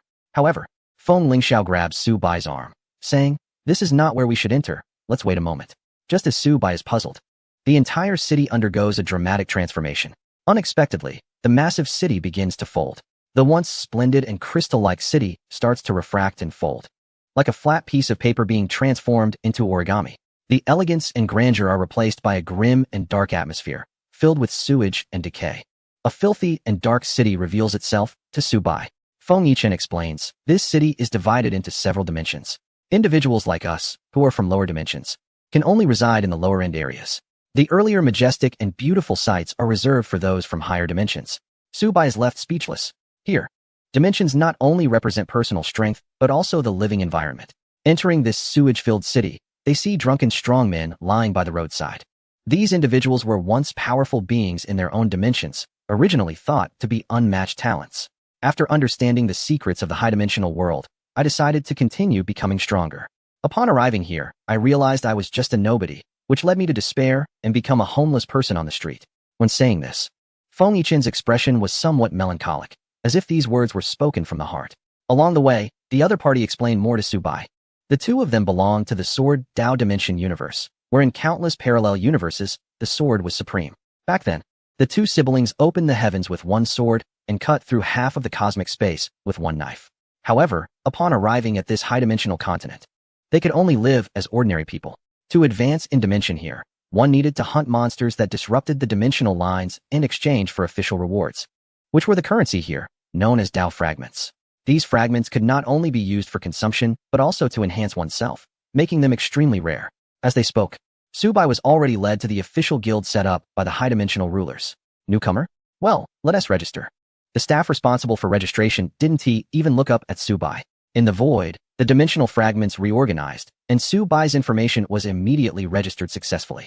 Name, Su Bai. Occupation, Sword Master. Dimensional level, 3-dimensional. Combat power estimate, 200 billion. Su Bai was taken aback again. He hadn't even mentioned his name. Yet the other party had registered all his information. Moreover, this combat power estimate of 200 billion seemed quite high. Excuse me, with 200 billion combat power, how many dimensions can I challenge? The moment this was said, it instantly drew a burst of laughter from the surrounding practitioners. Newcomers are just newcomers, also naive. Haha. When I first came here, I was even more confident than him. You had the confidence because I remember your first assessment showed a combat power of 900 billion. So what? Here, you can only find a job sweeping the streets. Hearing their conversation, Su Bai then asked the two siblings, what are your combat powers? Feng Lingxiao also felt somewhat incredulous. No way, your combat power is only 200 billion? It feels like something is off. My combat power is 16 trillion. And my brother's combat power is 25 billion. Feng Yiqian patted Su Bai on the shoulder. Don't be discouraged. Everyone comes here with confidence. People with lower combat power can still survive. They can take on some simple, non-dangerous jobs and settle down first. Su Bai nodded. The staff provided 3 current tasks. Task 1. Clean the city's sewer system. Combat power requirement. 800 billion. Task reward, 10 fragments of the Great Path. Task 2. Act as a young master in a nightclub, charm value requirement, 300 billion. Task reward, 3 fragments of the Great Path. Task 3. Sweep the streets in a 6-dimensional space, combat power requirement, 200 billion. Task reward, 5 fragments of the Great Path. Feng Lingxiao covered her mouth in surprise. Subai, although your charm value has already exceeded 300 billion, I see that your appearance has at least a charm value of several trillion. However, being so exposed and vulnerable, I do not recommend you choose to work in a nightclub. Subai, well, I'll take the first task. Without hesitation, Subai decided to clean the sewers. He thought he could just have his Red Alert army handle it. The reward was substantial, and it seemed easy. No, that's very dangerous. It's beyond your current combat power capability. There are many monsters in the sewer and many unexplored areas that are actually quite terrifying. Feng Lingxiao quickly intervened. Meanwhile, Feng Yichen remained silent, feeling increasingly unable to see through Subai. The numerous armies summoned by Subai and the weapons used were things he had never encountered before. Were these attributes from his equipment, or were they skills? The soul-eating beasts were not so easily killed. However, here, the official rating given to him was only 20 million combat power, which was pitifully low. Perhaps the skills released by the other side were one-time items, meant for survival. The officials would not be wrong about that. If you feel it's dangerous, you can cancel the task at any time. And the penalty fee is only 2 fragments of the Great Path. I will cover that, as the soul-eating beasts are also partly yours. Subai nodded. The 3 agreed on a place to meet after the task. Subai then left the city and arrived at the drainage outlet on the outskirts. Though called a drainage outlet, it was more of an abstract term. In reality, this was no drainage outlet. It should be termed a cosmic wormhole. Countless streams of interstellar debris surged forth, flowing down with the waters of the galaxy, murky, accompanied by a swirl of chaotic thoughts. Subai picked up a handful, and it was filled with slaughter, nightmares, corrosion, and terror. Newcomer, this is the place you need to go, said the staff responsible for the maintenance. Handing Subai a map. Enter at point F of the wormhole and proceed with the clearing. Of course, your weapon will be your tool for cutting through the filth. Subai didn't say much more and entered the wormhole along with various crowds. Oh no, why am I being sent to point B again? Last time, Old 5 was killed by a monster there. It's not dangerous. How could there be so much money? Be careful. Don't take a wrong turn in some places and get lost in this sewer. That would be worse than death. I've heard that there are even more terrifying things deep in the lair of the sewer. It's not something that anyone with combat power below 100 million can handle. Damn, after finishing this job and paying off the debts, I'll still have to go back to sweeping the streets. Chapter 348. The Self-Destructing Truck of Judgment. Don't worry. With me around, in my dimension, all beings have been transformed into undead by me, with tightly connected bones. One chubby figure resembling a rat waved his staff. Countless bones began to cover his body, and each grain of bone powder seemed to hold a universe within it. In an instant, this vast and deep cave was covered in white, beginning to dissolve the dark sins. Brother Chun is amazing. My brother Chin's 20 trillion combat power is handling such a low-level task for us. How noble. At this moment, countless cleaners began to curry favor with this rat-headed person, showering him with compliments. Stay low-key, stay low-key. Though he said that, he still wore a very pleased expression. This bone powder of mine has been ground from all beings across 53 universes, which forged such power. This bone powder can be manipulated at will, when gathered together. It becomes weapons, servants, and followers, and when scattered, it handles the sins here with ease, as simple as reaching into a pocket. Haha, impressive. Brother, I beg you to take me along. I'm willing to share half of my reward, as long as you ensure I can complete the task. A new round of flattery began to rise again. Hee hee, I can take you, but those who need to follow me must pay. This kind of operational ability is mentally taxing. Soon, a crowd of people surrounded Brother Chun and moved to another place, leaving Subai all alone. Suddenly, in the distance, thunder rolled like 1,000 horses charging, as if thousands were beating drums. Countless dark evils surged forth, mixed with some giant heads. One of the scouts broke into a sweat. Oh no, we're in trouble this time. The task is going to be heavy. Wait, something is not right. Why are there so many thoughts mixed in with these evils? Thoughts? What are those? Fool, is this your first time here? You don't even know. Thoughts are collections of evils, also known as wicked thoughts. Once you're entangled by them, you won't break free without 100 trillion combat power. Brother Chen also saw the thoughts surging from the distance. Avoid them, change routes. After just 2 steps, huge evil thoughts surged from the other side as well. Damn, there are more over here. Brother Chen, what should we do? Don't panic. I will use the bone powder to create 2 bone walls to seal them off. We can retreat leisurely and wait for this wave to pass before we go back in. Everyone nodded in agreement. Suddenly, Brother Chen moved his hands rapidly and chanted incantations. The bone powder, infused with mysterious power, was drawn together by an invisible force, rapidly gathering and reshaping. The bone powder, originally meant to seal evil thoughts into a bone wall, gradually outlined a small, exquisite bone spaceship under his control. Brother Chen, what are you doing? Someone in the crowd exclaimed in confusion and panic. Sorry, everyone. This mission turned out to be more difficult than I expected. I have to withdraw for now. When the next suitable opportunity arises, I'll bring everyone along to make money. Brother Chen said while skillfully operating the controls of the bone spaceship. With a low humming sound, a white beam of bone powder shot out from the rear of the spaceship, racing like lightning toward the cave's exit, leaving behind a crowd of shocked and angry onlookers. That son of a dog, he tricked us all around. He took the benefits and then bailed out. What a coward. If I believe him again, I'll be the fool. Aminos, that scoundrel just took my money. I want him dead. Stop cursing, let's run. If we don't hurry, we'll all be doomed. A green light erupted. Boom. Countless thoughts and evils melted into nothingness. Then, a sharp voice shouted, I am the magnetic pump. Boom. Another explosion melted countless thoughts into green water. What the hell? What did I just see? A primitive civilization? A truck? It really is a product of the most primitive fossil energy, a truck. Why can such a weak thing unleash such powerful force? The crowd exchanged glances, each unable to articulate their shock. Brother Chun, who had just fled, turned back. As an old hand familiar with the area, he quickly assessed the combat power of the recent explosion. That explosion took out nearly 35,000 thoughts. Each thought had a combat power of about 1 trillion. With such a vast range and impact, that explosion must have caused at least 100 trillion in damage. Wait, how could a master capable of releasing 100 trillion in power end up in the sewers? A being like that should at least be living in 6 or 7-dimensional space, enjoying a heavenly life. Despite having mixed in here for so many years and encountered all kinds of people, he still couldn't figure out which master was behind the transportation of this primitive civilization's truck. 10 self-destructing trucks handled it. These thoughts are just too weak. The key point is that these broken things blocked our way and helped others clear the path for free without tolls. That's just too much of a loss. Subai sighed. There was no way out. After all, the area he was heading to was at the deepest part of the passage.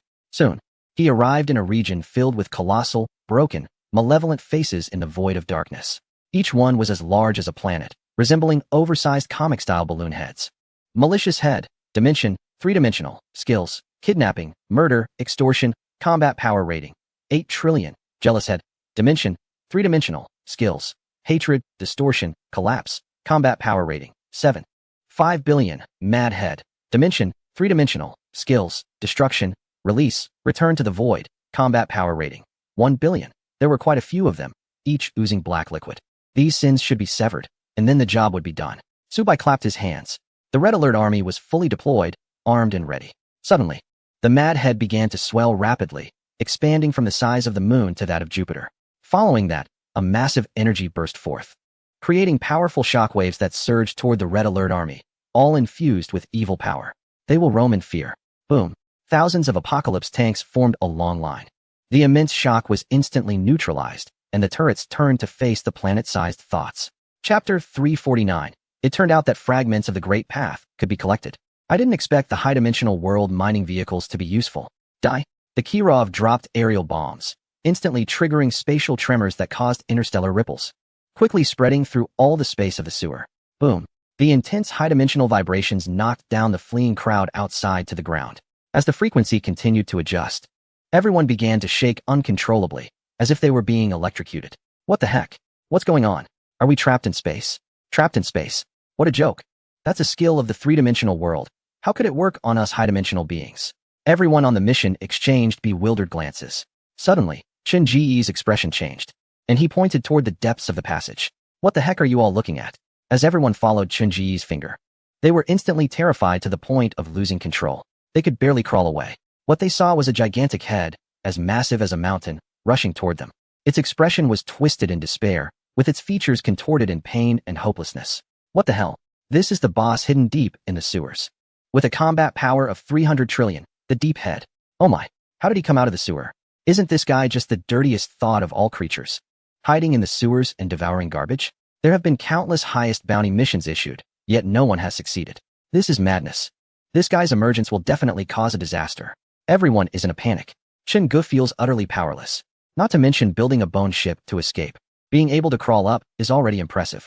He exhausted his last bit of energy and condensed a pair of crutches from bone powder. He barely managed to stand up.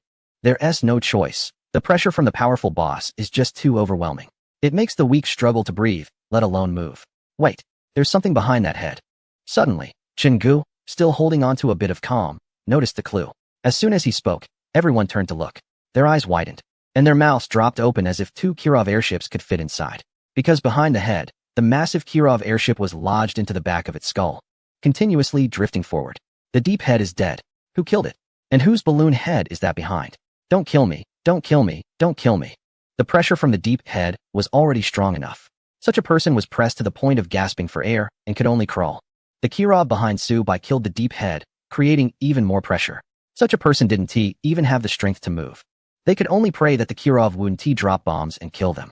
Of course, Subai wasn't in the mood to bomb them, because Subai discovered something amazing. Inside the heads he had previously eliminated, there were shining little crystal cores. Since Subai didn't know what these cores were for, but felt they should be rewards, he tried to let hundreds of mining trucks from his stone sea surge out. The trucks began to collect the crystal cores from the heads. Then, a miraculous scene occurred. The moment the trucks touched those cores, strange energy waves quickly transmitted between them. The cores seemed to be drawn by an invisible force, detaching from the heads and slowly floating into the trucks. As the cores were collected, the trucks returned to their stone sea to deposit the ore. Congratulations, you have obtained 200 pieces of Dao fragments. Congratulations, you have obtained 200 pieces of Dao fragments. Congratulations. You have obtained 200 pieces of Dao fragments. Dao fragments. Isn't this the currency here? And it's also a material for enhancing one's dimension. How strange. If the crystal nucleus is just a fragment of the Great Path, a valuable currency, then why is no one killing the monsters here to collect more fragments? After thinking it over, Subai concluded that the only explanation is that the crystal nucleus is one thing, and the fragment of the Great Path is another. They are two different things. Therefore, no one picks up this item because it is not a fragment of the Great Path. To put it another way, the crystal nucleus is the raw stone of the Great Path fragment, which must be refined through one's own mine and gem refiner to be transformed into a fragment of the Great Path. Other dimensional beings and powerful professionals from various planets do not have the mining factories or gem refineries found elsewhere, so they cannot refine the crystal nuclei here. Naturally, no one picks up these crystal nuclei. Knowing this, Subai harvested all the heads in the sewer and obtained 543 fragments of the Great Path. At this moment, he was in a Kirov. Commander General, the airship has connected with the arterial blood vessels, and the minecarts can enter at any time. Following Subai's commands, the deep heads in the air were connected to the Kirov, creating an aerial pathway. All minecarts, keep grinding meat, and open a passage into the brain. Subai issued the order. Hundreds of mine carts advanced along the pathway connecting the Kirov and the deep heads. The meat grinding devices on the front of the mine carts spun rapidly, crushing the flesh and blood they contacted. Thick blood splattered, blocked by the energy shields deployed by the mine carts. Under the grinding operation, a passage was opened in the necks of the heads, with bits of meat and bone falling away. As they continued deeper into the skull, the intertwining blood vessels and nerves created significant resistance. But the mine carts proceeded according to orders. Upon discovering the crystal nuclei, the mine carts extended their collection devices to gather them. The sound of obtaining fragments of the Great Path echoed continuously in the stone sea, yielding results far beyond the sewer. Congratulations. You have obtained 200 fragments of the Great Path. Congratulations, you have obtained 200 fragments of the Great Path. Congratulations. You have obtained 200 fragments of the Great Path. Though it was bloody and violent, the earnings were truly satisfying, Subai murmured to himself. He drove the airship out of the tunnel. The people in the tunnel finally recovered from the slight pressure and ran out. Now, no matter what was said or done, even paying a penalty, they would never want to enter the sewer again for the rest of their lives. It was terrifying. Just as they rushed out, the deep head in the sky exploded like a watermelon. The explosion sent blood and chunks of meat pouring down like a torrential rain, completely drenching those who had just escaped the tunnel. Thick, foul-smelling blood covered them. Bits of flesh hung from their shoulders and fell into their mouths, causing everyone to violently vomit. Some collapsed to the ground in fear, and one person shouted, "Mom, I want to find my mom. It's too scary." The old, deep human heads have disappeared, and a new king has emerged from the sewers. The shark olive heads are terrifying. Chapter 350, 5-Dimensional Breakthrough. Crazy earnings of Dao fragments. On the high-dimensional grassland, Subai found an empty space and opened all his base vehicles. Then, one by one, buildings began to be constructed. Tesla power plant construction completed. Allied power plant construction completed. Nuclear launch silos construction completed. Just in construction, Subai built 50 mining fields and produced 2,000 bull carts. The large army in the Stone Sea surged out, starting to clear the wild monsters on the high-dimensional map. Soon after, the bull carts began to collect the crystal cores from these monsters' brains. Congratulations, you have obtained 50 Dao fragments. Congratulations, you have obtained 120 Dao fragments. Congratulations. You have obtained 800 Dao fragments. Not bad. Collecting Dao fragments by myself is much faster than doing tasks. In the base, heroes surrounded Su Bai, guarding him day and night. Su Bai picked up the ethereal Dao fragments, unsure how to elevate his dimension. So he called Feng Yichen. Hey Feng, how do I use the Dao fragments to elevate my dimension? Feng. Upon receiving Su Bai's call, Feng Yichen broke into a sweat, realizing that Su Bai had probably completed a task. Was he being a bit too naive? Did he think that the Dao fragments obtained from a single task could elevate his realm? That was quite foolish. Well, you can crush the Dao fragments in your hand to strengthen your dimension, but it requires a lot of Dao fragments, Feng Yichen explained. To elevate from 3-dimensional to 4-dimensional, you need 1,000 Dao fragments. This is a basic threshold and a key value for the first dimensional leap. It may not seem like much, but for people here, with all the expenses for living and rent, saving up is slow. To reach 4 dimensions in 3 to 5 years is considered fast. Su Bai's left eye twitched. Was it really that little? However, he didn't interrupt Feng Yichen's explanation and let him continue. Don't think that's the end of it. The number of Dao fragments required to elevate from 4-dimensional to 5-dimensional increases exponentially, needing a whopping 100,000 pieces. This means you have to put in 100 times the effort to touch the threshold of 5 dimensions. Su Bai tightened his grip on the phone. He had already reached that number, which was not a problem at all. What about elevating from 5-dimensional to 6-dimensional? 6-dimensional is a whole new realm, requiring an astonishing 100 million Dao fragments, Feng Yichen said with a hint of emotion in his voice, as this number was an insurmountable gap for him. As for the numbers beyond that, they are on a scale so vast that discussing them is meaningless. Oh, that's quite a lot. Su Bai agreed. It seems that breaking into the 11th dimension is indeed not easy. Thanks. I'll focus on breaking through to the 5th dimension first. After saying this, Su Bai hung up the phone. Feng Yichen found it amusing. What kind of joke was Su Bai making? It had only been a day since they last met, and he was already talking about breaking through to the 5th dimension? Clearly, he was not adapting well to being here, and his mental tension had caused a bit of confusion. Bro, why are you grinning? His sister, Feng Lingxiao, walked over after just defeating a monster, wiping the sweat from her forehead. Finally cleared out the devouring worms here, completed 60 fragments of the Great Path. I'm exhausted. You didn't help at all. Feng Lingxiao sounded a bit dissatisfied. That's Su Bai. He just parted ways with us a day ago, and is daydreaming about breaking through 2 major dimensions. But before he could finish his sentence, a faint tremor in space was felt, and both of them were taken aback. Someone had broken through from the 3rd dimension to the 4th dimension. Feng Lingxiao looked around in confusion and murmured, besides us, who else is breaking through dimensions nearby? Feng Yichen also had a puzzled expression, but he quickly reassured himself. This kind of dimensional tremor is very low. Who knows how many people break through from the 3rd to the 4th dimension in a day? It's nothing to make a fuss about. Let's go. However, in the next moment, a stronger tremor came, causing both of them to stagger as their clothes flapped wildly. Feng Lingxiao was completely shaken. Feng Yichen's smile instantly froze as he looked in disbelief at the source of the tremor. Feng Lingxiao's eyes widened, her voice trembling. Bro, could it be that someone is breaking through from the 4th dimension to the 5th dimension? Feng Yichen felt a tightness in his throat and swallowed hard. Impossible. It's not that easy to break through 2 major realms at once. Who would continuously use fragments of the Great Path? That would require 101,000 pieces. How many years have we saved up to gather that?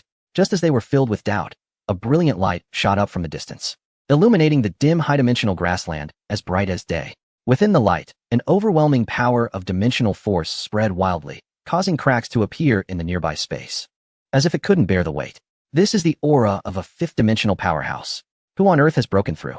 Back at the base, Su Bai opened his eyes. I've reached the 5th dimension. He glanced at his attribute panel. Name, Su Bai. Occupation, Sword Master. Dimensional level, 5th dimension, combat power estimate, 200 trillion. The increase was indeed substantial. He then looked at his protectors, Tanya, Yoko, and Natasha, whose attributes had also expanded 100-fold. So, it seems that the strength of all his forces has improved. Even a dog or a mobilized brother would have gained quite a bit. At this moment, Yuri came to report. Your Excellency, the Great General, according to the latest statistics, we have collected another 50,000 pieces of the main road fragments, with troop losses amounting to 2,554. There are no monsters within a 50-mile radius. Oh, understood. You may leave now. Yuri, stand down. Su Bai activated his radar, overlooking the high-dimensional world. Ahead, There was a rift in the void dimension, emitting powerful energies. Many high-dimensional professionals were there battling monsters, with various monster corpses scattered across the battlefield. TSK, what a waste, allowing so many corpses to rot away like this. Subai waved his hand. All troops, move towards the rift. Eliminate every mobile monster found on the road ahead, leaving none alive. Understood, Commander. Receive the order, Commander. Dear, I will do my best. The heroes accepted their orders. Meanwhile, the Feng siblings arrived at the location where Subai had recently stationed his base. It was a wasteland. All previous buildings had been sold by Subai. After all, in such high-dimensional areas, if the army is not present, simply having buildings can lead to losses if they are exploited by those with ill intentions. Therefore, building wherever they go is the best strategy. Brother, what happened here? We haven't encountered a single living monster on the way. It's all headless corpses. I don't know either. Let's head to the rift. There are plenty of monsters there. Chapter 351. Attention, everyone. This rift has been contracted by the Red Alert Army. What the heck? So many vehicles? They were harvesting the corpses on the ground. Just like cutting wheat. What on earth is going on? I can't believe it. The smell from the friction of cutting corpses is unbearable. It seems like the buns I had for breakfast are coming back to haunt me. A row of 200 armed mining trucks was harvesting the corpses of the fallen soldiers on the vast plains, creating a spectacular scene, reminiscent of a combined harvester cutting wheat. This sight left the thousands of hunters in awe. Soon after, clouds of smoke rolled along the skyline as a million-strong Red Alert Army arrived. All units, deploy battle formations. As Yuri's mental wave swept across the battlefield, the yellow-painted tsunami tank brigade rumbled into formation. The 128mm railgun of the magnetic tanks began charging. Blue and white arcs of electricity dancing at the muzzle. 300 Kirov airships darkened the sky, casting shadows over the entire gorge. This friend is a bit too overbearing. Isn't he? An elder draped in a star-patterned robe hovered in midair, 12 runic fireballs floating behind him. The Rift Gorge is a public area, you. Boom. Tanya suddenly appeared in front of the elder, Desert Eagle pressed against his forehead. The Ace Ally agent licked her crimson lips. Old man, you're blocking my commander's view. The ground suddenly trembled. 20 magnetic storm coils unfolded simultaneously, weaving a web of Tesla arcs between the clouds. Natasha's sniper scope reflected off the crowd. And the moment she locked onto the 7th-tier gunman, his hair stood on end. Everyone, look at the sky. Yuri suddenly revealed a strange smile. And everyone involuntarily looked up to see 300 red light points emerging from the clouds. Those were the saturation strike arrays deployed by the V4 rocket launchers. Amidst the crowd's commotion, a scream suddenly pierced the air. The spatial rift in the center of the valley expanded threefold. Dark purple tendrils wrapped around the chaotic space and surged forth. A kilometer-long dimensional centipede protruded half of its body. And the area it traversed collapsed directly into a two-dimensional plane. Subai's attack triggered the uncontrollable rift. Quick, retreat. It's the Sky Tyrant. Thousands who had contemplated resisting Subai were forced to retreat as they were pressured by the boss monster in the instance. Fengichin, who had just followed along, pulled his sister back frantically. Their previous position had already transformed into a mosaic of data fragments. A dozen hunters who couldn't escape were swept by the centipede's multifaceted eyes, their bodies instantly disintegrating into pixelated cubes. Subai stood atop the apocalyptic tank turret, his black trench coat billowing in the energy storm. He snapped his fingers. Due to dimensional folding, a nuclear missile silo that could only be created before could now also fold and generate nuclear missiles. 20 nuclear missile silos rose simultaneously. All channels. Broadcast. Natasha set up a modified Barrett, and the miniature black hole generator on the bullet began to spin. Please pay attention to nuclear radiation protection.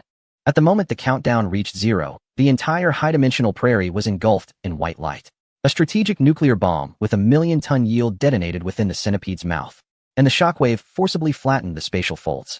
When the mushroom cloud dispersed, only a rotating hypercube crystal remained at the rift's location, a dimensional singularity compressed by extreme energy. Feng Lingxiao sat dazed on the ground, the tactical scope displaying residual radiation levels. Did he just use a nuclear bomb to clear the area? Nuclear bombs had long been obsolete weapons in their world. How could this even be compared? It was so powerful.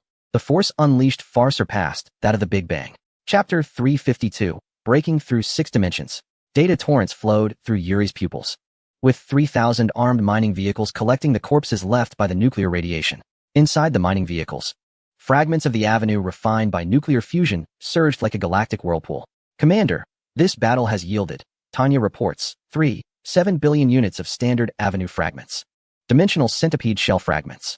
Subai raised his hand to interrupt the report, and a holographic projection unfolded before him, displaying a 6-dimensional model. It was a Klein bottle structure composed of countless nested cubes, each facet reflecting battlefields from different timelines. So many fragments were enough for him to enhance his dimensions.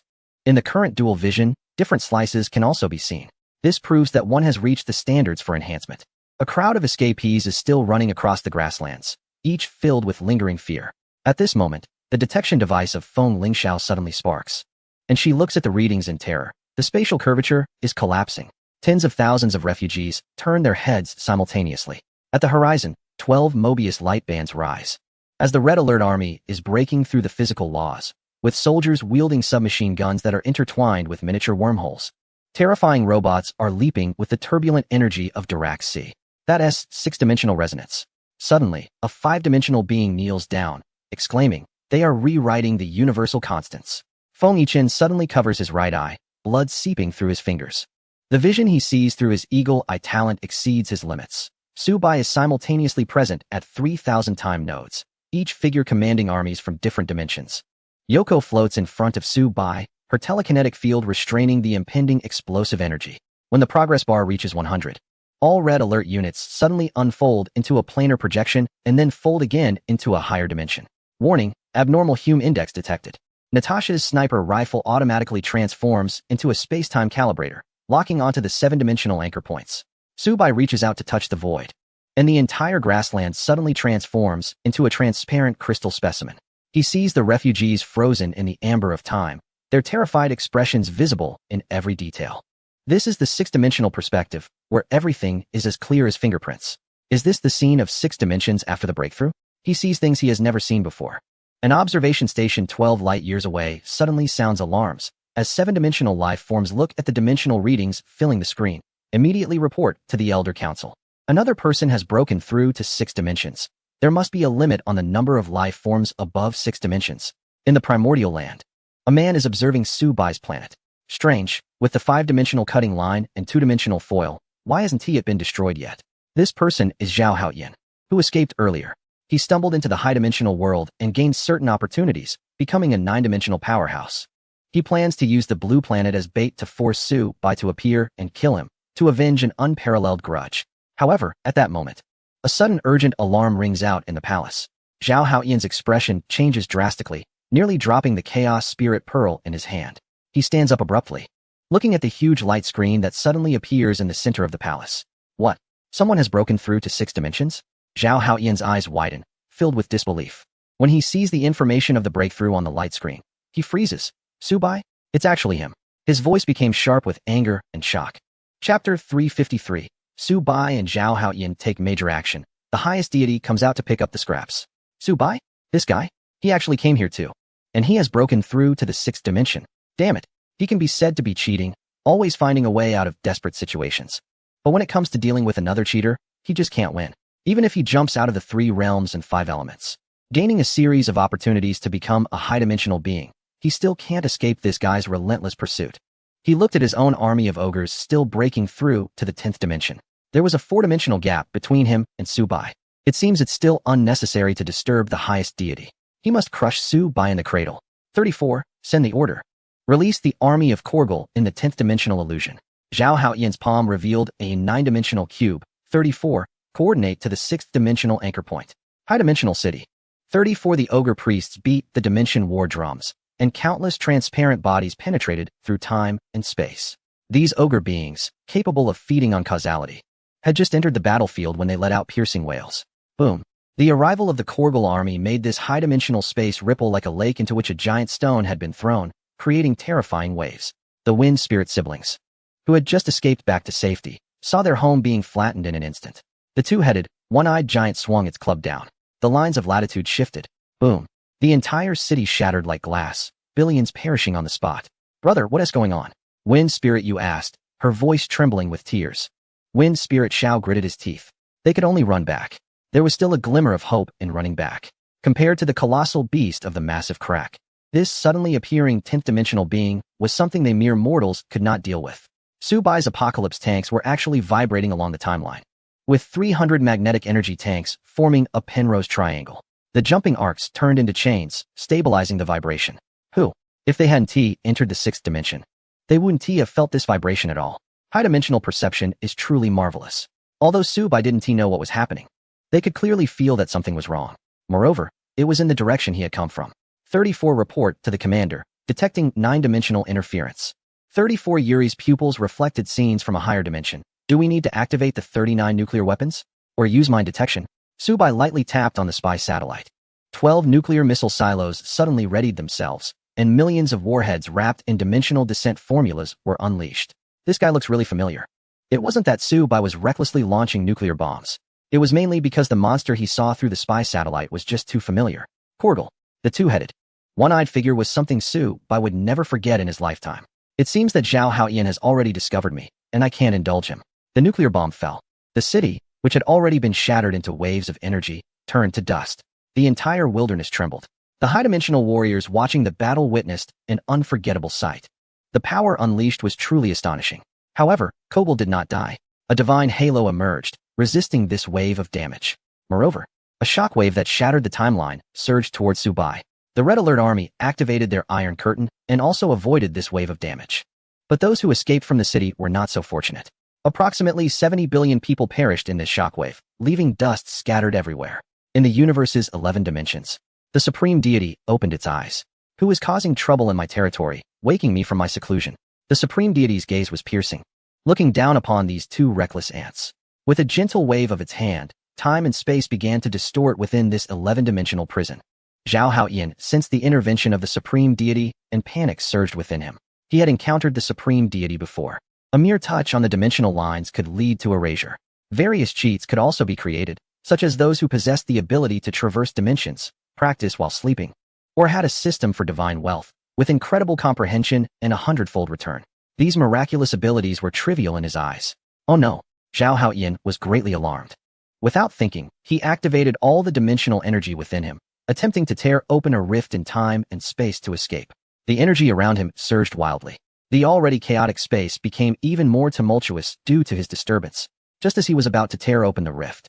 The Supreme Deity's gaze fell upon him like an invisible shackle, precisely locking onto him.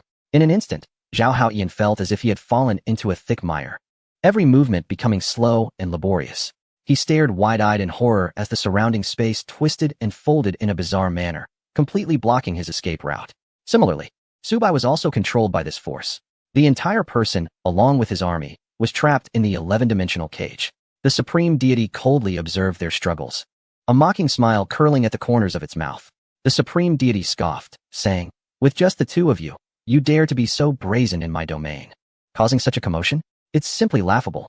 After saying this, it waved its hand, and an invisible force delved deep into Zhao Haoyan and Subai's consciousness, extracting their memories in the blink of an eye. At first, the Supreme Being looked down with disdain, but when he saw Zhao Haoyan's memories, he couldn't help but raise an eyebrow in surprise, a glimmer of astonishment flashing in his eyes, and then he actually chuckled. So that's it. This kid is a reincarnation with extraordinary luck and has a system by his side. Interesting, no wonder he is so audacious. Then, the Supreme Being's gaze fell on Subai's memories, and his smile instantly froze, his brows furrowing into a frown. He repeatedly scanned the fragments of Subai's memories regarding that mysterious system, full of confusion and perplexity. What is this thing? It's so peculiar that I can't comprehend it. The Supreme Being's voice carried an unprecedented shock. Having been high and mighty in this universe for so long, almost omniscient, he was stumped by the system on Subai. Subai was initially taken aback as well.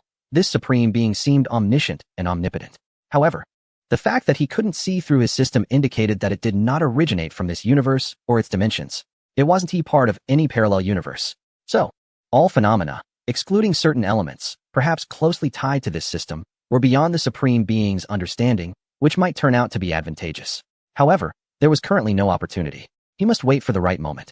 Well then, since you two have a grudge and are naturally combative, follow me to this 11-dimensional arena for a proper showdown. To the death, the Supreme Being declared. With a wave of his hand, everything went black for Subai, and he knew nothing more. Chapter 354, Shock. The Red Alert base faces high-dimensional divine punishment. How will Subai turn the tide? When he awoke again, the vast and void landscape lay before him. The Supreme Being's voice echoed, "This is the Panga battlefield. You two can fight to your heart's content. The more brutal, the better. I love to watch." Subai looked up, and the so-called Panga battlefield stretched infinitely like the horizon. He could see the circular stone seats around him, reminiscent of the Roman Colosseum, where various individuals sat. the weakest among them being at least 8-dimensional. It seemed he had been captured to serve as a clown in this duel arena. Currently, the Supreme Being was unable to defeat him simply because Subai's dimension was too low.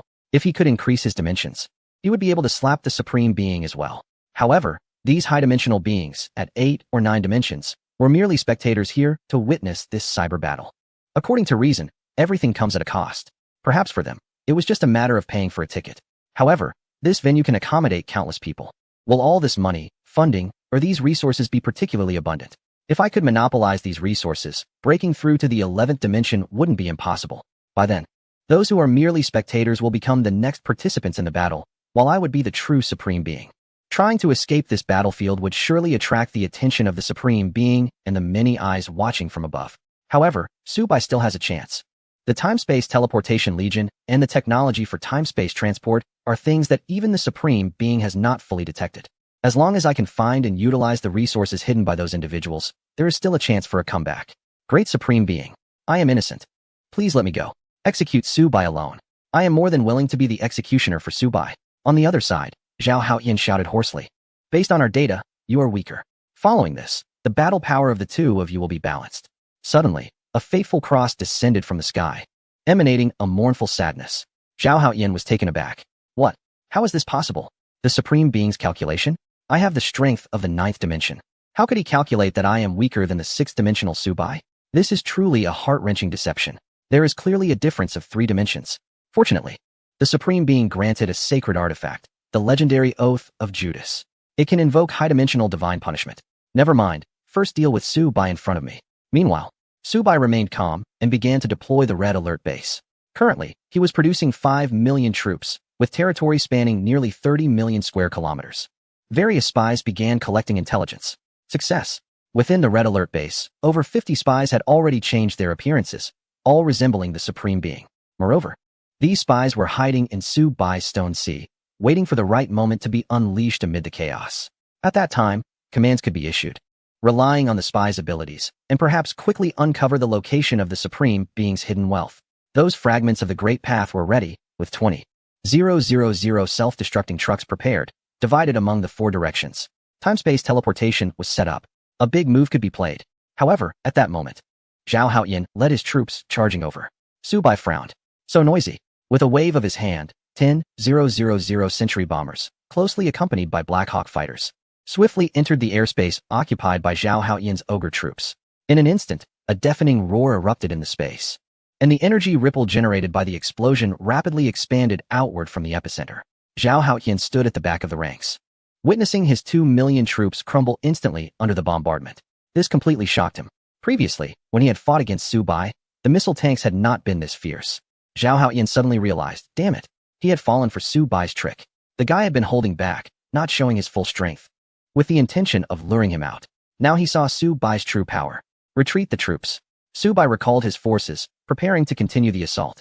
After all, he was not afraid. He had already made contingency plans. If the operation succeeded, and they quickly moved to the fragments of the Grand Road, they would break through to the 11th dimension and crush the Supreme Deity. If the plan failed, then he would use the time-space transfer to jump immediately and hide his identity for a while.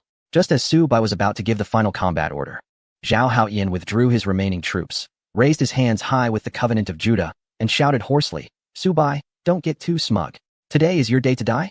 The Covenant of Judah emitted a strong light, illuminating the Panga battlefield. Immediately, the sky changed dramatically, the space twisted rapidly, and thick bolts of lightning with immense energy descended from above. The lightning was purple-black, and wherever it struck, the space fractured. 10,000 bombers were hit by the lightning, their exteriors melting instantly. The internal electronic devices and mechanical parts were destroyed by the powerful current. Accompanied by explosions, one bomber after another fell towards the ground, trailing black smoke, their bodies disintegrating mid-fall, scattering parts and debris. Seeing Subai's fleet destroyed in an instant, Zhao Haoyin felt a rush of vengeful pleasure, laughing maniacally as he knelt in gratitude to the Supreme Deity. Thank you for your gift. For the first time, Zhao Haoyin tasted the fruit of victory. His previous encounters with Subai had started off well, but gradually turned unfavorable, ending in utter defeat. But now, it was a complete annihilation, no dragging out, just pure exhilaration. Subai? Die? With the first round of divine punishment successfully destroying Subai's bombers, Zhao Haoyin's confidence soared. A mad grin spread across his face. He raised the Covenant of Judah high again, shouting, "Come on, crush him completely."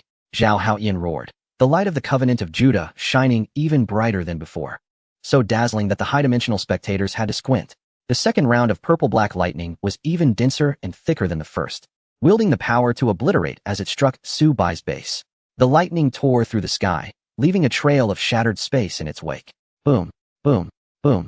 A series of deafening explosions engulfed Su Bai's base in flames. The structures were reduced to nothing under this divine punishment, debris scattering everywhere, while the air was filled with the acrid smell of gunpowder and burnt materials.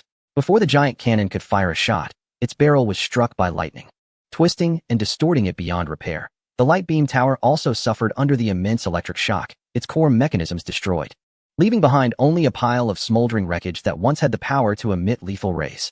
All defensive facilities crumbled like paper in the face of this terrifying divine retribution, utterly powerless.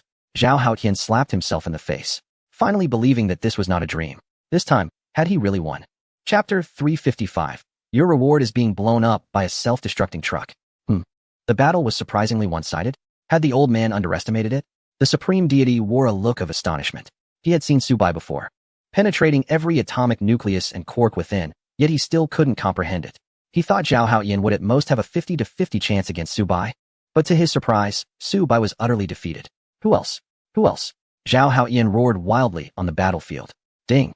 Your battlefield profits have been calculated. Enemy units eliminated. 23 million. Converted into combat power. Awesome. This is why Zhao Haoyan was able to rapidly break through to such a high level after entering the higher dimensional world. He had been rebound by the system. This time, the system he was bound to was the stronger with every fight system, granting him 1 point of combat power for each enemy he killed. In this higher dimensional realm, combat power represented everything. Thus, Zhao Haoyan started by taking down the most basic foes. By now, he was becoming stronger and fiercer with each kill. Supreme deity, now that I've won the match, don't you have a reward for me? At this moment, Zhao Haoyan had become somewhat arrogant, feeling his head swell with pride, unaware of the consequences. With a loud bang, the artifact in his hand flew away, and a bolt of heavenly lightning struck him down. 999 trillion. Zhao Haoyan was charred all over, his equipment in tatters, blood gushing forth, enveloped in black smoke. This strike had brought his health points into the negatives. Yet he miraculously remained alive, his life force lingering at a single point, barely hanging on, suffering immensely. How dare this mere ninth-dimensional ant come to me, demanding rewards? Bold indeed, but I like it. Someone, grant him 50 million fragments of the Great Way. Upon hearing this, Zhao Haoyan was overjoyed. The earlier pain from the heavenly lightning strike seemed to fade away. 50 million fragments of the Great Way. It allowed his cultivation to advance further. It was worth it. Thank you, Supreme Deity, for the reward. I bow to you. Zhao Haoyan bowed repeatedly, like pounding garlic. The billions of spectators present laughed at this scene, as if watching a clown perform. Look at Zhao Haoyan, struck by lightning and looking like a burnt piece of charcoal, nearly ready to burst into tears. He truly threw his face into a cesspool, and didn't he bother to pick it up. For those shattered fragments, he was willing to give up his face, simply shameless. Indeed, this Panga battlefield is like a madhouse. These people are willing to throw their lives away for a bit of cultivation and so-called combat power. This Panga battlefield, bah? It's just a big cesspool, filled with pests that would risk their lives for money. The Supreme Deity is also treating these people like monkeys. In his eyes, Zhao Haoyan is just a bug that can be squashed at any moment. Zhao Haoyan ignored the audience's ridicule. What are you pretending for? Some of your dimensions aren't even as high as mine. Once I get out of here, I'll definitely beat you all. I have connections. Who am I afraid of? Soon, amidst the laughter and mockery of the crowd, a cosmic succubus swayed her way over. Her skin glowed softly. Her steps were light and enticing, and her waist swayed with charm. In her hands, she held a tray covered with a red cloth, hiding fragments of the badao. The succubus raised her crimson lips, her gaze alluring, her fitted outfit accentuating her fiery curves, moving with a rhythmic sway. When she reached Zhao Haoyan, she leaned slightly forward, her neckline slightly open, revealing a hint of fair skin. Her voice was enchanting. Hey, handsome, this is your treasure. Little firecracker. Leave your contact information. Let us meet up after the competition. Zhao Haoyan responded with a charming smile. After such a long time, he felt like a man in ages. Without further ado, he forcefully pulled off the red cloth with his left hand. What? Inside the tray was a toy truck, about the length of a finger. Is this really a fragment of the Dadao? Zhao Haoyan picked it up and examined it closely. Could it be hidden in the truck's compartment? He smiled at the succubus. What do you think? I guess it looks a bit like a unit of that rival I killed. What is it called? Truck? Exactly. Self-destruct, self-destruct, self-destruct truck. The succubus laughed, her expression becoming more masculine. Bingo, you got it right. Boom. A massive mushroom cloud erupted, dazzling light blinding over 1 billion spectators. The supreme deity's eyes widened in shock. What is happening? Immediately, mushroom clouds erupted all over the competition arena. Many spectators from 7 and 8 dimensions were instantly killed. Not good. The treasury has been breached. All the fragments of the Dao inside have been transferred away. What? Subai smiled as he watched everything unfold. The plan was going smoothly, thanks to Zhao Haoyan, who had bought a lot of time. Otherwise, there might have been complications in the midst of the operation, such as time-space teleportation or a heist on the vault. The jump and the final result left behind spies and miniaturized self-destructing trucks, creating a spectacular fireworks show. Subai's method was quite simple. Under Zhao Haoyan's fierce assault, he chose to avoid confrontation. Privately, he began producing a large number of self-destructing trucks and used frozen helicopters to compress them, allowing these trucks to fit into the spies' pockets. Then, everyone teleported through time and space. The spies successfully blended in with the staff at the competition venue and began tossing out the self-destructing trucks. In the end, there was a reward. Zhao Haoyan happily lifted the red veil, revealing a self-destructing truck that Su Bai had specially prepared for him. Of course, the seductive demon was also disguised as a spy. Su Bai, when did you come back? There's been a huge change outside, and everyone is terrified. The person speaking was Feng Lingxiao. Su Bai wasn't familiar with this high-dimensional continent, and teleporting randomly to uncharted territories could be dangerous. So, he set his destination to Feng Lingxiao's home. Yes, it is indeed quite dangerous outside. I managed to escape and return, Su Bai replied. That's good, that's good. You can stay here for now. Are you going to eat the noodles I made? Feng Lingxiao, wearing an apron and holding chopsticks, clearly had been cooking. Oh, you also eat noodles? Su Bai was curious. It was surprising that beings from different dimensions could consume the same food. This intrigued him greatly. Although they were not from the same dimension or parallel universe, their similar appearances originated from the same place. The same place? This statement left Su Bai puzzled. Chapter 356, Selling Stolen Goods. Damn it. I was played. The supreme deity was furious. As an 11th dimensional being, he viewed any lower dimensional creatures as mere ants. Unexpectedly, this 6th-dimensional being had outsmarted him.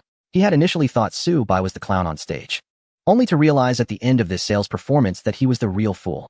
The entire Panga battlefield was in chaos, and this was truly a major embarrassment. Get that Su Bai back. I want to kill him myself. The supreme deity unleashed his unparalleled power. Numerous golden particles, resembling countless stars, fell to the ground and transformed into clones. Each step the clones took resulted in a split, doubling their numbers. Soon, these clones spread out shoulder to shoulder in all directions. It can be said that this is a true carpet search, shoulder to shoulder, head to head. On the other side, Su Bai began to contemplate where to refine the stolen fragments of the great Tao. Because as long as he breaks through, such perception will inevitably attract the supreme deity. Currently, his strength cannot contend with the supreme deity, so he can only bide his time. 5 light years away, the supreme deity began a high-dimensional inspection here, checking every inch. Brother, will we be affected? Sigh, we just suffered huge losses. And now the supreme deity is looking for trouble again. Ordinary people like us have no way out. Why not go up the mountain? Beyond the dimensions, there is a Mount Shumi, where the primordial heavenly sovereign recruits disciples. Once we get there, we won't be troubled by the supreme deity anymore. On this continent, the supreme deity is the ruler, but he is not the strongest in the high-dimensional world. In fact, the supreme deity was once a disciple under the infinite heavenly sovereign of Mount Shumi. After leaving his master, he cut through 11 horizontal and vertical dimensional lines, creating this 11-dimensional universe. As long as one becomes a disciple of the primordial heavenly sovereign, the supreme deity would certainly not trouble his fellow disciples. Sigh. Let us talk about it later. The primordial heavenly sovereign is extremely selective in choosing disciples. Can we, with our dimensional cultivation, catch his eye? The two sighed more as Su Bai, who was slurping noodles, listened with great interest. He casually broke a clove of garlic and ate it. Brothers, speaking of which, can you tell me how to get to Mount Shumi? I want to learn some martial arts. Su Bai didn't really want to learn martial arts. He just wanted to find a place not controlled by the supreme deity to refine the fragments of the great Tao he had obtained and elevate his own realm. Hearing the conversation, he immediately realized this was a great opportunity. Su Bai, the recruitment of disciples at Mount Shumi is very strict. Even if you pass the mountain gate test, if you are assigned to the outer sect area, you might have to work there for trillions of years. I've heard those days can drive a person crazy. Is there such a good thing? Su Bai raised an eyebrow. Hiding there for trillions of years without being discovered. Is there anything better than this? Huh.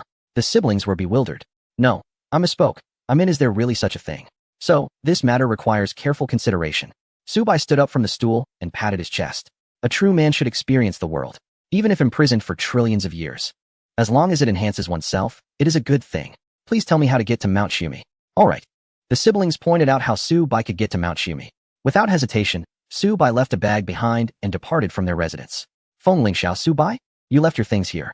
Feng Lingxiao rushed out the door, but couldn't he find any trace of Subai. Feng Yichen, this guy really left in a hurry. The two opened the bag that Subai had left behind, and to their astonishment, they found it filled with countless fragments of the great Tao. So much. Where did this come from? Seeing that Subai had left them so many Tao fragments, both of them were shocked, their mouths agape. After a while, Feng Lingxiao's face suddenly turned red, and he began to pound on Feng Yichen's chest. It's all your fault. It's all your fault. I told you before that I liked Subai, but you didn't want him because you thought he was of a lower dimension. Now, he has raised his dimension and left behind so many good things, but he has gone. Whoa.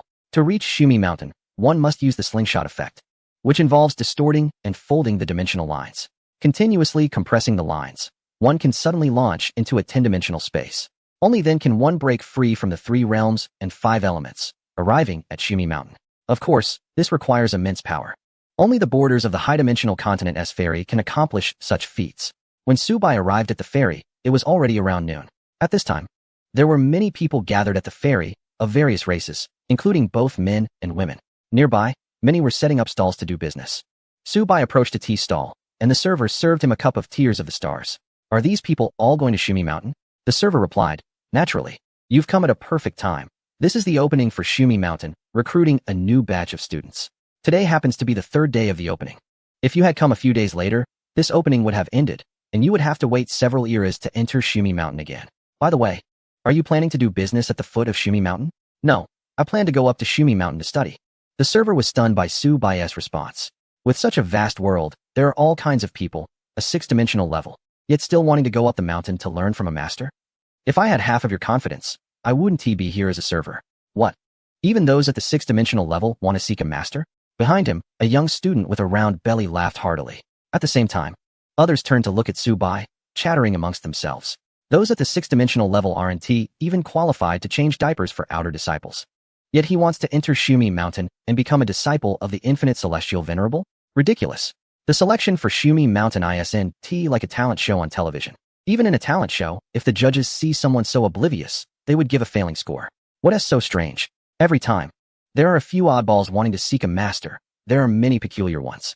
But he is too peculiar, without a respected master introducing him. To become a disciple of the primordial celestial venerable, one would at least need to reach an 8-dimensional level and possess exceptional strength. How could he look so nonchalant? Perhaps his 6-dimensional strength is extraordinary, but come on. With his abilities, would he really be here sipping tea? No one brought him in. He is just a fool. Chapter 357. Be a grandson first, then a grandfather. You want to be a grandfather right after arriving? The young man who initially mocked Subai said, this guy must be out of his mind. Just watch how I send him away to avoid embarrassing himself in this place. The young man walked up to Subai with a cocky look. Hey, idiot. What is your name? What are you trying to show off here? At that moment, Subai was focused on how to refine the fragments of the Tao in the secluded area of this sect, and didn't pay attention to the nonsense from this group of losers. This, in turn, infuriated the young man. Damn it, I'm talking to you. He swung a punch infused with stellar power at Subai. Subai simply thrust out his Xianyuan sword, and with a sharp crack, the young man's arm was sliced cleanly in half. Ah, my arm. You dare to sneak attack me. I'll kill you, the young man shouted, and his companions joined in the commotion. Without even looking, Subai casually jabbed into the young man's mouth, saying, think before you speak next time. The onlookers were shocked to see someone openly commit violence on the street at the foot of Shumi Mountain.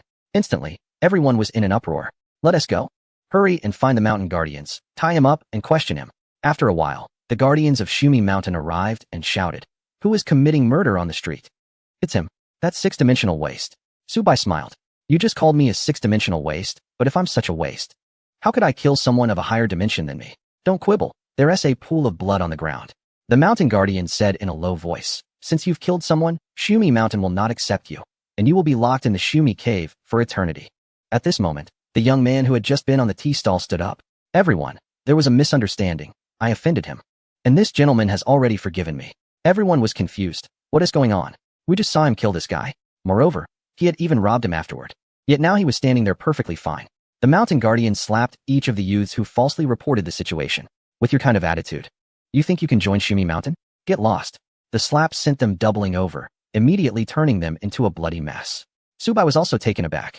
He didn't expect that while Shumi Mountain claimed that killing was against the law, these people were even more ruthless. Indeed, one must be tough to stand firm anywhere. Follow me for the entrance test, said the guardian. Subai discreetly recalled the spy he had sent out earlier.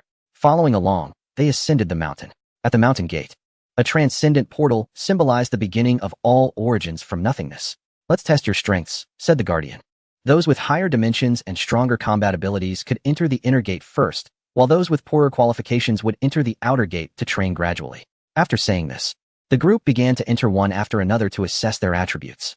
Subai just wanted to find a safe place in the outer gate to refine the fragments of the Tao, so he concealed all his aura.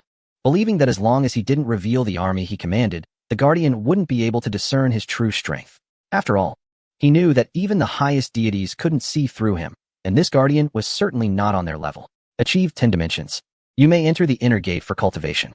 Next, 9 dimensions. Your combat power isn't particularly high. Pass. When it was Subai's turn, the guardian hesitated. Your combat power is not low, but unfortunately your dimension is too low. The guardian was caught in a dilemma, finally rubbing his thumb and index finger together. Subai promptly offered the Tao fragments he had just taken from a young man. The guardian's expression changed. You're quite sensible. In the end, he handed Subai a token for outer gate disciples. However, he added, you must improve to 9 dimensions within 3 months. Otherwise, even as a disciple of our sect, you will still be expelled. Understood, Subai replied, aligning with his own thoughts. Once I level up, maybe I'll bring your sect down and use it as my base. Am I really afraid of being expelled? Those behind him started to feel sour. Damn, this guy really has some strength? I underestimated him. No wonder he dared to come up here at 6 dimensions. He truly knows how to show off. Damn it, I'm at 8 dimensions and didn't pass the test. Who do I complain to about this? Entering the inner gate, he offered some benefits to a young attendant before finally arriving at his dormitory. Upon entering, he saw 2 men, one fat and one thin, sitting in front of him. They were sharing stories of their past while eating sunflower seeds. The attendant said, this is your new junior brother. You two should arrange things for him. Sure, don't worry. We'll take care of this brother properly. If you have time, please speak a good word for us in front of the master. The two flattered him. The attendant looked at Subai and said, from now on, you'll handle the cooking duties. If you have any questions, just ask these 2 seniors. I have things to attend to. After the attendant left, the 2 men looked at Subai with ill intentions. Hey newbie, from now on, washing feet, washing underwear, gathering firewood, and fetching water will be your duties. Subai walked straight to the innermost part of the room. He casually found a clean bed and lay down, completely ignoring the 2 fools. Didn't you understand what I said? And you're lying on my bed. Get out. Subai sat up from the bed. And bring down those blankets too. The bed is too hard. What the hell? It's already the beginning of the universe, and I'm still lying on a hardboard bed. Where's the wire bed, the lazy bed? The 2 were so angry they started laughing. When did this place attract such a lunatic? This is a place for purification. You must starve your body and weaken yourself every day. Is it meant for you to enjoy? Of course. Everyone comes here to cultivate in hardship before going out to enjoy. But hey, you act like a big shot the moment you step in. Junior, you really don't treat your seniors as outsiders. Come on. Let's give the junior a taste of discipline with some dragon fruit and CPR to let him know the rules. With a wave of their hands, they closed the door, creating a barrier space. It felt like a small universe had been created just for them. They quickly approached Subai at lightning speed. Subai didn't move. He simply summoned an apocalypse tank and several hundred berserk beasts. In terms of strength, these 2 seniors were the weakest of the weak. The berserk beasts stuffed their heads directly into the cannon, leaving their lower halves exposed. They started to line up. 2 hours later, Subai recalled his troops. The 2 seniors lay on the ground like 2 dead dogs, motionless, their eyes still filled with despair. After finishing this, he arranged his blankets and pillow. Following the guidance he received earlier, he decided to eat first. The food at this place was indeed the essence of heaven and earth. With each bite, Subai felt his fatigue lessen. It seemed that to secretly cultivate and improve himself, he first needed to control the outer gate, ensuring everyone there listened to him, so he wouldn't be disturbed. After eating a couple of bites, he stroked his chin. To make these people obey him, he could use Yuri as control. However, there was a drawback. Once he let Yuri out, the outer gate would have more people. And the inner gate experts who couldn't be mentally controlled would definitely notice something was off. Perhaps he should just eliminate them all and disguise the spies. Just as Subai was contemplating his strategy, a man with a big head and ears sat down across from him. You are Subai? He asked directly. Do I know you? The man showed a wicked smile and stood up, patting Su-bai on the shoulder. Hurry back after eating. We haven't held a welcome party for the newcomers in our dormitory yet. The expression in his eyes was unfriendly. Oh, got it, Su-bai casually replied. The man left with a cheerful laugh, muttering to himself, a fool looking for trouble, thinking he can act wild here. Back in the dormitory, Su-bai took off his jacket and looked at the other 8 people in the same room. They all wore smiles and were holding various items in their hands. At that moment, the chubby man from earlier walked in and casually closed the door behind him. He then used a sealing technique to completely isolate the space. Since this is a welcome party, what gifts did you bring? Su-bai asked, scratching his ear. Before the chubby man could respond, the thin guy, who had previously been beaten by the wild beast men, suddenly jumped up, pointing at Su-bai's nose and shouting, "You bastard! You don't know who you're dealing with. This is our senior brother in charge of the dormitory, and it's the freshman party. You need to pay each of us 500 fragments of the Grand Path." And the senior brother 5,000 fragments of the Grand Path? Su-bai chuckled. It was indeed a universal currency that these people were after. The chubby man walked over with a grin. You did well, taking down Wu Xiaofan and Huang Xiaodao. Self-inflicted, Su-bai scoffed. Self-inflicted? Our dormitory is united, friendly, and civilized. We've never had any incidents of fighting. You're quite something. The party costs a total of 10,000 fragments, plus 10,000 for those two's medical expenses. Hand over the money, and we're even. Otherwise what? The senior brother suddenly raised his right hand high, wielding a destructive force, and swung down a slap. Su-bai dodged to the left, and the slap landed squarely on the training bed, cracking it. Damn it! Before the senior brother could finish cursing, he swung his large foot towards Su-bai. Su-bai sidestepped again, using his right hand to press down on the opponent's leg. With a crack, both legs buckled, and the man collapsed like a noodle. Hit him. Everyone, attack together. The senior brother shouted frantically, having suffered a great loss. This group, relying on their numbers, charged at Su-bai like rabid dogs. However, it seemed they had picked the wrong opponent for a brawl. With a wave of his hand, Su-bai summoned his soldiers, and the entire space was filled with them. Clang, clang. The people present all dropped their weapons. A few tried to run towards the door to break the seal and escape, but they were quickly turned into a sieve, losing 45 health points. Su-bai stood up and stretched his arms. Bro, it's all a misunderstanding. I was misled by those 2 little brats. We really have no beef with each other. The supervisor on the ground was drenched in cold sweat. Su-bai shoved the tip of his shoe into the man's mouth, pressing down hard. But you just cursed at me, and your mouth is too foul. Shouldn't I help you clean it? The frenzied warriors immediately rushed over, hoisted the supervisor up, and carried him out of sight. Bro, we were wrong. We shouldn't have targeted you. We were forced into it, really, by that bastard with the surname Lee. The remaining individuals dropped to their knees in unison. Oh, so that is how it is. It seems I misunderstood all of you. Get up, everyone get up. Su-bai helped each of them to their feet, one by one. Let us drop this topic and talk about the party instead. Aren't we supposed to prepare gifts? Why yes. Here are the 500 Dao fragments I prepared. And mine. Mine too. Su-bai didn't take the Dao fragments from their hands. Instead, he feigned surprise and said, Didn't I just hear it was 500,000? Could I have misheard? The group froze. They were the weakest and lowest ranking outer disciples, consistently exploited within the entire sect. How could they possibly have saved up Dao fragments? But we can't come up with that much. We don't have enough. Su-bai waved a hand dismissively. No problem. I've heard that loans are available from the supreme deity. Why not take out a loan? At these words, the group dropped to their knees again, kowtowing frantically. Senior brother, you're going to be the death of us. If the sect finds out we borrowed from the supreme deity, they'll execute us for sure. That's right. The supreme deity and the primordial Tinjun have been at odds for ages. Their grudge stretches longer than the cosmic rainbow. Hearing this, Su-bai grinned. It seemed they had no choice but to take the loan. With this leverage over them, they probably wouldn't dare cause trouble.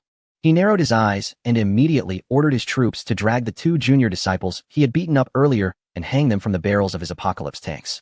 They were executed on the spot by cannon fire. The onlookers trembled in fear. What kind of demon has arrived here? How dare he kill within the sect? If this gets out, he is as good as dead. See that? That's what happens if you don't borrow the money. Under such circumstances, the remaining individuals had no choice but to open their communication devices and take out massive loans. Su-bai collected the Dao fragments, casually replaced the 2 deceased with spies, lifted the dormitory seal, and went straight to sleep. Chapter 359, Shielding from Heavenly Secrets, Ascending to the 7th Dimension the next day. The manager notified everyone to begin their duties, preparing meals for the inner disciples. Aside from eliminating the 2 informants and replacing them with spies, Su-bai spared the lives of the others for the time being. Let them do their own work. As for him, he arrived at the desolate area in the back mountains and began to refine the fragments of the great Tao.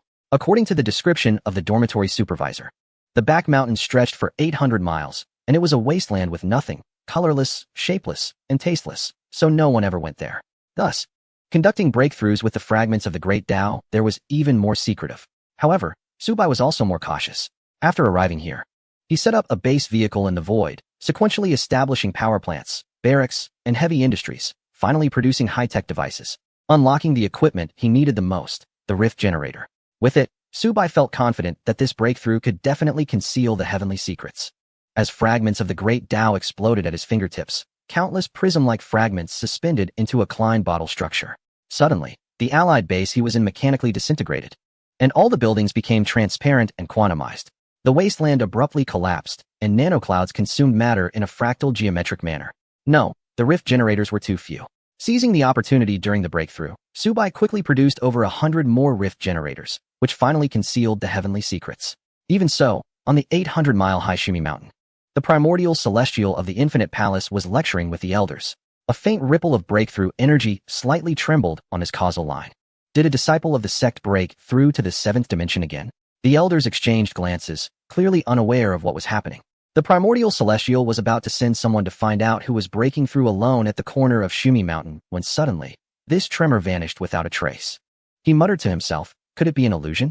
It must be due to the recent turmoil in his mind caused by the impending confrontation with the supreme deity over the God-sealing war. The energy tide triggered by the explosion of the fragments of the Great Tao collapsed the void within 100 miles into a liquid dimensional flow. Every cell in Subai's body experienced a supernova-like fission, and his DNA double helix transformed into two entangled infinite symbols. At last, Subai broke through. He opened his information panel. Name, Subai. Occupation, Swordmaster. Sect, Outer Disciples of Shumi Mountain. Dimension level, 7th dimension. Combat power estimate, 1 trillion, 100 trillion red alert army combat power, reaching the 7th dimension. He didn't expect his combat power to have surpassed 1 trillion. Moreover, this time, even the combat power of his Red Alert army was revealed. However, this information remained hidden from others. If they could see it, Zhao Haoyan would not have exposed himself to challenge him, only to be defeated again. At this moment, Subai checked the time. It was time to go back. He gathered the base vehicle and prepared to sell everything else that needed to be sold. At that moment, Subai discovered that the Fisher generation device he had inserted here could not be sold. This item has been quantified and cannot be sold. In the area of the Fisher generation device, all units will be permanently concealed, and no one can investigate Subai. He rubbed his chin and realized that his base vehicle, mining camp, barracks, and advanced technology had also undergone quantization. All of them were in a state that could not be sold. According to the theory of Schrodinger's cat, when no one is observing, the red alert units here may exist or may not, but when observed by someone else, there definitely are no red alert units. So, if that is the case, having these buildings produce various units for him means that no one can scout them. Thinking of this, Subai felt a surge of joy in his heart. This meant he had a hidden ace. If something happened to him, and there was a troop outside creating distractions, he might just seize the opportunity to escape. After sorting all this out, Subai ordered over 1 million units here before returning to Shumi Mountain. Back in his dormitory, Subai lay back on the bed, crossed his legs, and began to rest with his eyes closed. The light streamed in, bathing the room in a pleasant warmth. At that moment, the supervisor pushed open the door and greeted Subai. Oh, just help me prepare a meal and put it on the table. The supervisor nodded and bowed. Of course, but we helped you with the work. Yet the butcher in the back kitchen is a bit before he could finish. A series of metallic clanging sounds came from outside. Soon after, a huge, overweight man approached, with 2 large butcher knives hanging from his neck. He looked like a potato, with triangular eyes, and was quite lewd in appearance. Are you Subai? Yes. Why did you have your senior brothers help you with work as soon as you arrived? If everyone were like you, the entire back kitchen's work would never get done. The senior brothers have been practicing all day at the virtual mountain gate. And if they can't have hot meals, who will take the blame for that? Subai remained relaxed, crossing his legs and not taking the butcher seriously. This matter isn't complicated. If you don't say anything, others won't know. If others don't know, they'll still go work honestly for you. Do I really need to teach that? Su brother, the supervisor quietly reminded Subai not to be arrogant in front of the butcher. Oh, the butcher raised an eyebrow. He pulled out a sharpening stick from his waist and jabbed it into a training bed next to Subai. Holding 2 butcher knives, he strode over, starting to sharpen them. So, you don't want to hear what I have to say? It's not that, it's just that your rank is too low. With over 500 people in the cooking team, you really don't rank here. Damn, you've got some nerve. Hearing that from you. It's like you've commanded armies of millions. You're full of it. Nah, I just don't feel like putting in the effort. Couldn't you have just played along? We could have gone our separate ways, no trouble between us. At that moment, Butcher's face darkened like stir-fried pork kidneys drenched in dark soy sauce. I heard you gave your supervisor an earful. You've got skills, sure, but there's always someone better. Shoot your mouth off. And your tongue might end up braised as a delicacy. As he spoke, Butcher slid 2 cleavers in front of Subai. The blades gleamed coldly, stained with what looked like grease. Whether from humans or pigs was unclear. Subai finally uncrossed his legs, then switched, resting his left over his right, maintaining his laid-back posture. Compared to braised tongue, I prefer pig's head meat. Only after saying this did Subai, who had been squinting, open his eyes fully to look at Butcher. Chapter 360. Betrayal. Butcher snorted coldly. With one swing, he shattered a cutting board. Everyone halt. Gather up, he roared. Instantly, the entire kitchen erupted into chaos. Brother Butcher says gather. Everyone assemble. Soon, all the kitchen staff crowded around Butcher, standing idle. Then, Butcher's lackey handed out cigarettes to each person. They began puffing away, doing nothing. When the inner hall came to hurry the dishes, everyone chorused that the new guy had messed up, forcing all the food to be remade, wasting time and ingredients, making the team wait another hour. Pull a stunt like this, and I advise you not to, Subai said coldly. Huh, what's he saying? Anyone catch that? Butcher feigned ignorance, glancing around with a mocking, half-puzzled expression. The others shook their heads like rattles. Didn't hear. Too quiet. If you can't hear, speak up. Are you starved or what? Subai picked up a kitchen knife from the board and, with one swift chop, severed one of Butcher's arms. The move was too sudden. No one expected Subai to be so brazen. My arm. My arm. Damn it. Get him. Beat this bastard to death. But no one dared move. Subai had already sliced the arm into 3 sections. He tossed the hand into a frying pan and the other 2 pieces into a pressure cooker.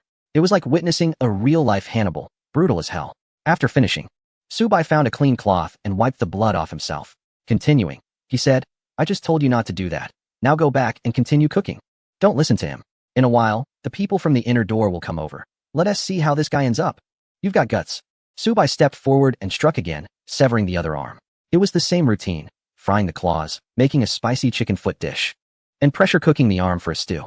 The butcher let out a painful groan, struggling to say, Go away, don't look at me. Damn it. Just go back to work and cook. The others slowly dispersed, and those who had been chopping vegetables could barely hold their knives. The cooks also struggled to grip their spatulas. The butcher's lips turned pale, clearly having lost too much blood. He struggled to get his subordinates to feed him some medicinal pills to stop the bleeding. The meal was served on time. But no one in the kitchen dared to eat the food they had prepared today, fearing they might end up consuming part of the butcher's arm. Although they had reached such a fierce and high-level state, as long as they didn't kill someone instantly, such injuries could still heal. The key was that it was too damn disgusting. Cooking with human flesh, just thinking about it made them nauseous. Back in the dormitory, the dorm manager was sweating profusely, looking anxious. It's over, it's over. You've ruined the butcher's arms. He definitely won't let this go. He might have already gone to complain with that group from the kitchen. You've put our entire dorm in jeopardy. The dorm manager paced back and forth, rummaging under the bed and pulling out a bag of fragments. Take these and see if they can help smooth things over, he said, then ran off with the bag on his back. On the other side, the butcher chose not to complain. Complaining would only harm his own reputation. Today had already been embarrassing enough. This time, both sides had fought, and Subai hadn't killed himself. At this level, severed limbs could quickly regenerate.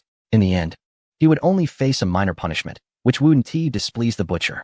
Therefore, the best way to re-establish his authority was to eliminate Subai. As night fell, the dorm manager sat up on his bed.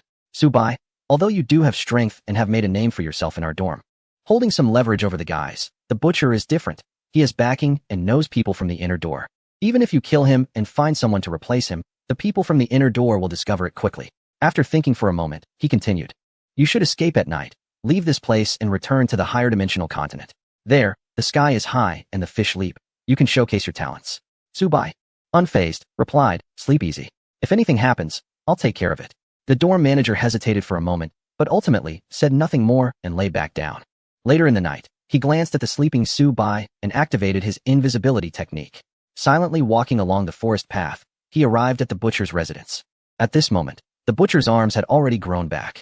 A person was drinking alone in a pavilion, and upon seeing the dorm manager appear, he asked, What are you doing here in the middle of the night? Looking for trouble? The dorm manager quickly bowed 3 times. You've misunderstood. I'm here to deliver information to you. I know you want to kill Subai, but you fear his strength. I'm here to tell you that Subai has no background and relies mainly on the summoned troops for his power. While the summoning technique is indeed strong, his personal strength should be inferior to yours. Oh, are you sure? The butcher raised an eyebrow. Of course. There are still 2 people in our dorm who were replaced by his summoned troops, which means he has already killed 2 people since entering the mountain. Damn. This kid is so arrogant.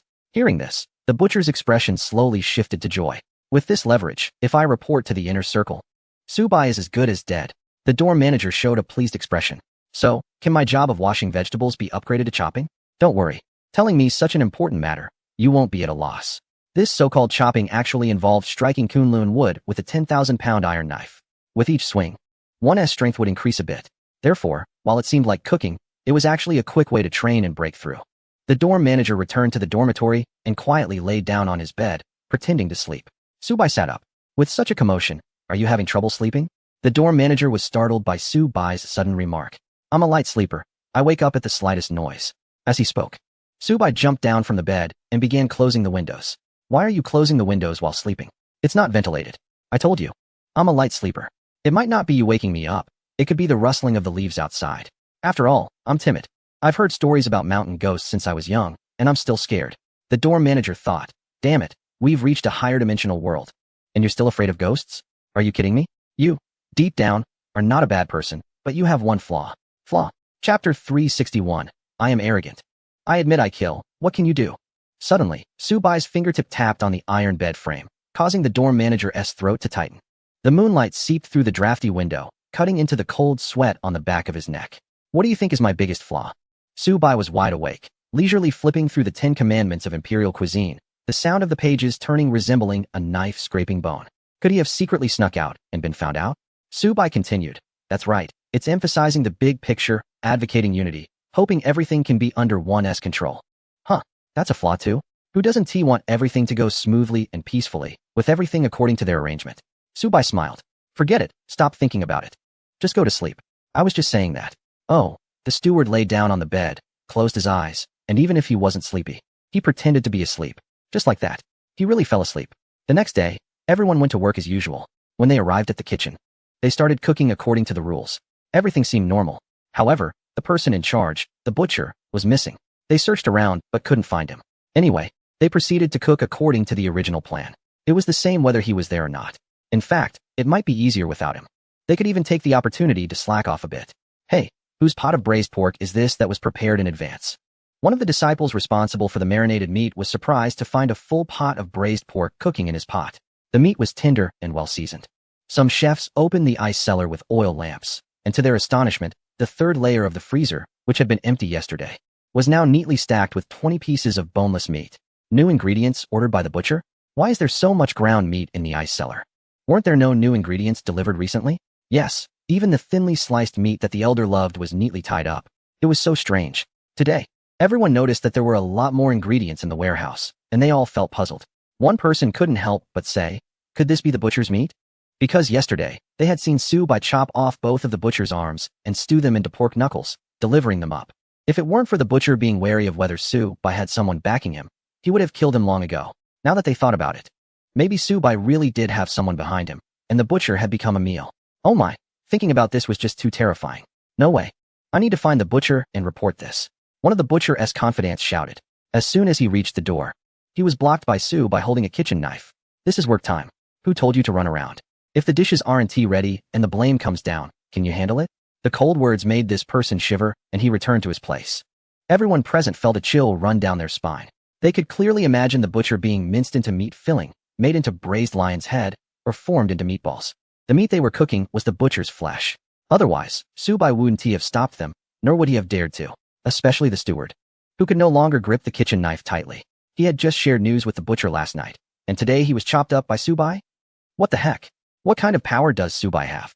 If he is that strong, he could eliminate the butcher anytime. So why is he still lingering outside? This doesn't make sense.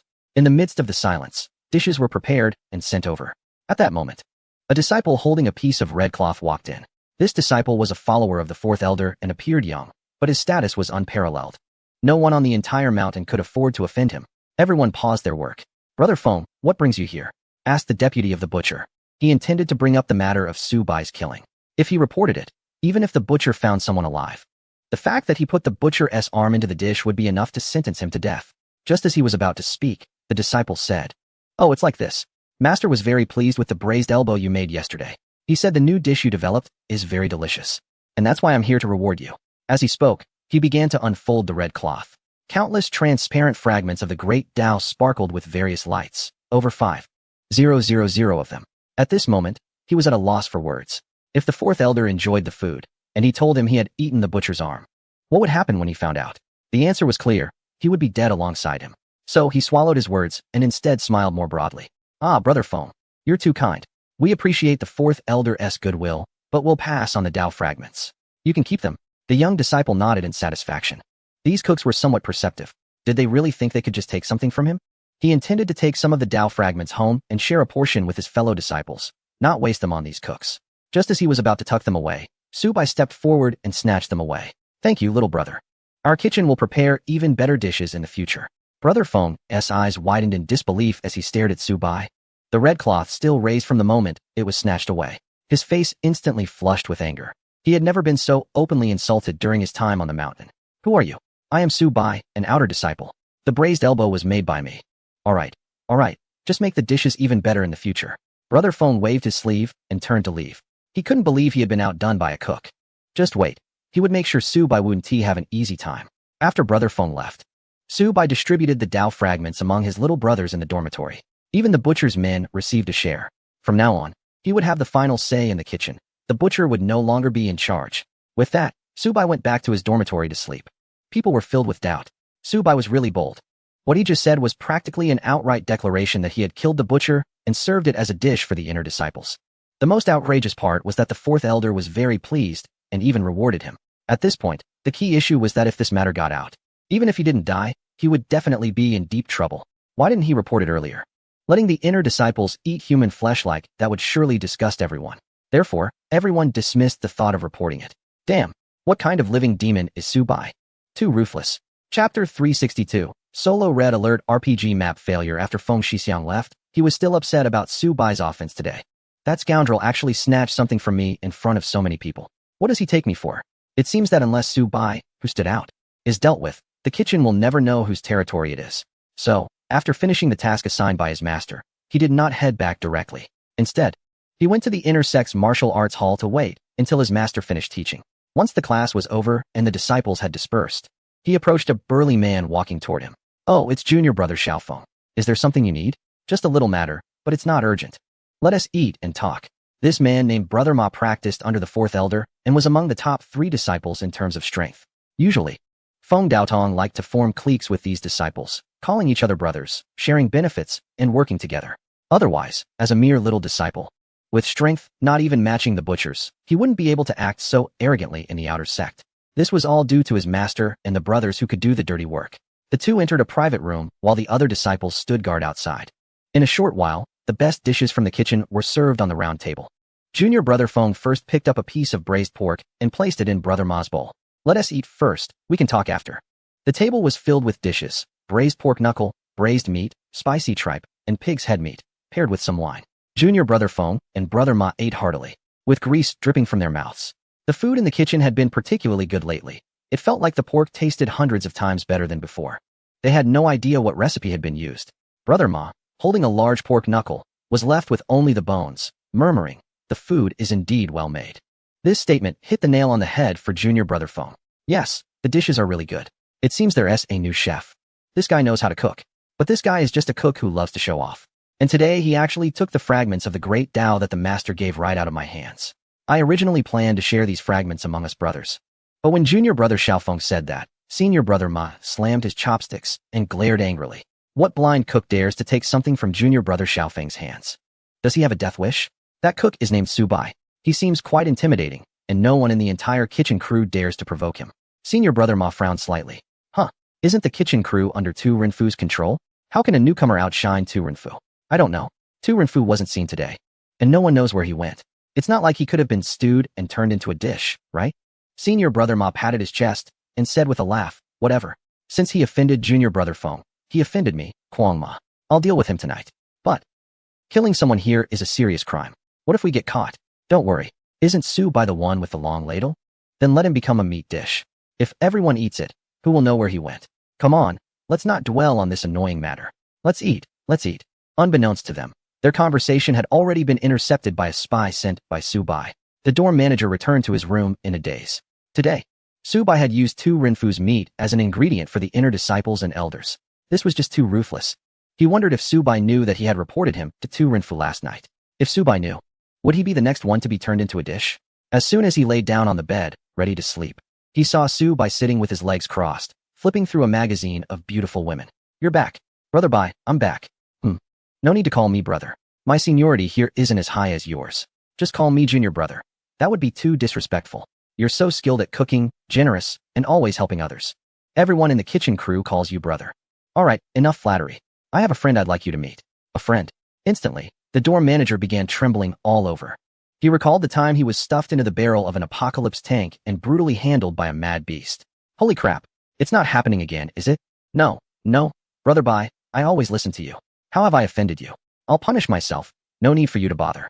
As he spoke, the dorm manager began slapping his own face fiercely with both hands, the sound echoing loudly. Stop, brother. You've misunderstood me. I really won't hit you. Really? Since you don't want to meet him, I'll have him come to you. As soon as Subai finished speaking, a large bald man walked in from outside. There were tubes inserted into the back of his head, and he tapped his own temples. Instantly, the dormitory manager's gaze became vacant, devoid of any spark. What a handsome friend he is. He slowly sat up, putting on Subai's clothes. With his bald head and a single-handed bow, he addressed the great commander, asking how he would command next. The one who entered was Yuri X. Transfer control to me. I want to play a single-player RPG map. At your command. Soon after, there was a knock at the door. Subai asked, who is it? A voice outside replied. The leader is here to check the kitchen and wants to know why your dishes are so delicious. Oh, I'll be there shortly. Subai lay down on the bed, pulling the blanket over himself. Tonight's wind was destined to be strong. After a while, Subai controlled the dormitory manager to put on his clothes and walked out of the dormitory, heading to the deserted kitchen in the dead of night. The lights were off inside, and he could only see a silhouette in the moonlight, seemingly impatient from waiting. I wonder what the leader wants to check at this hour. The dormitory manager said slowly, almost as if in a trance. Huh, so you're Subai?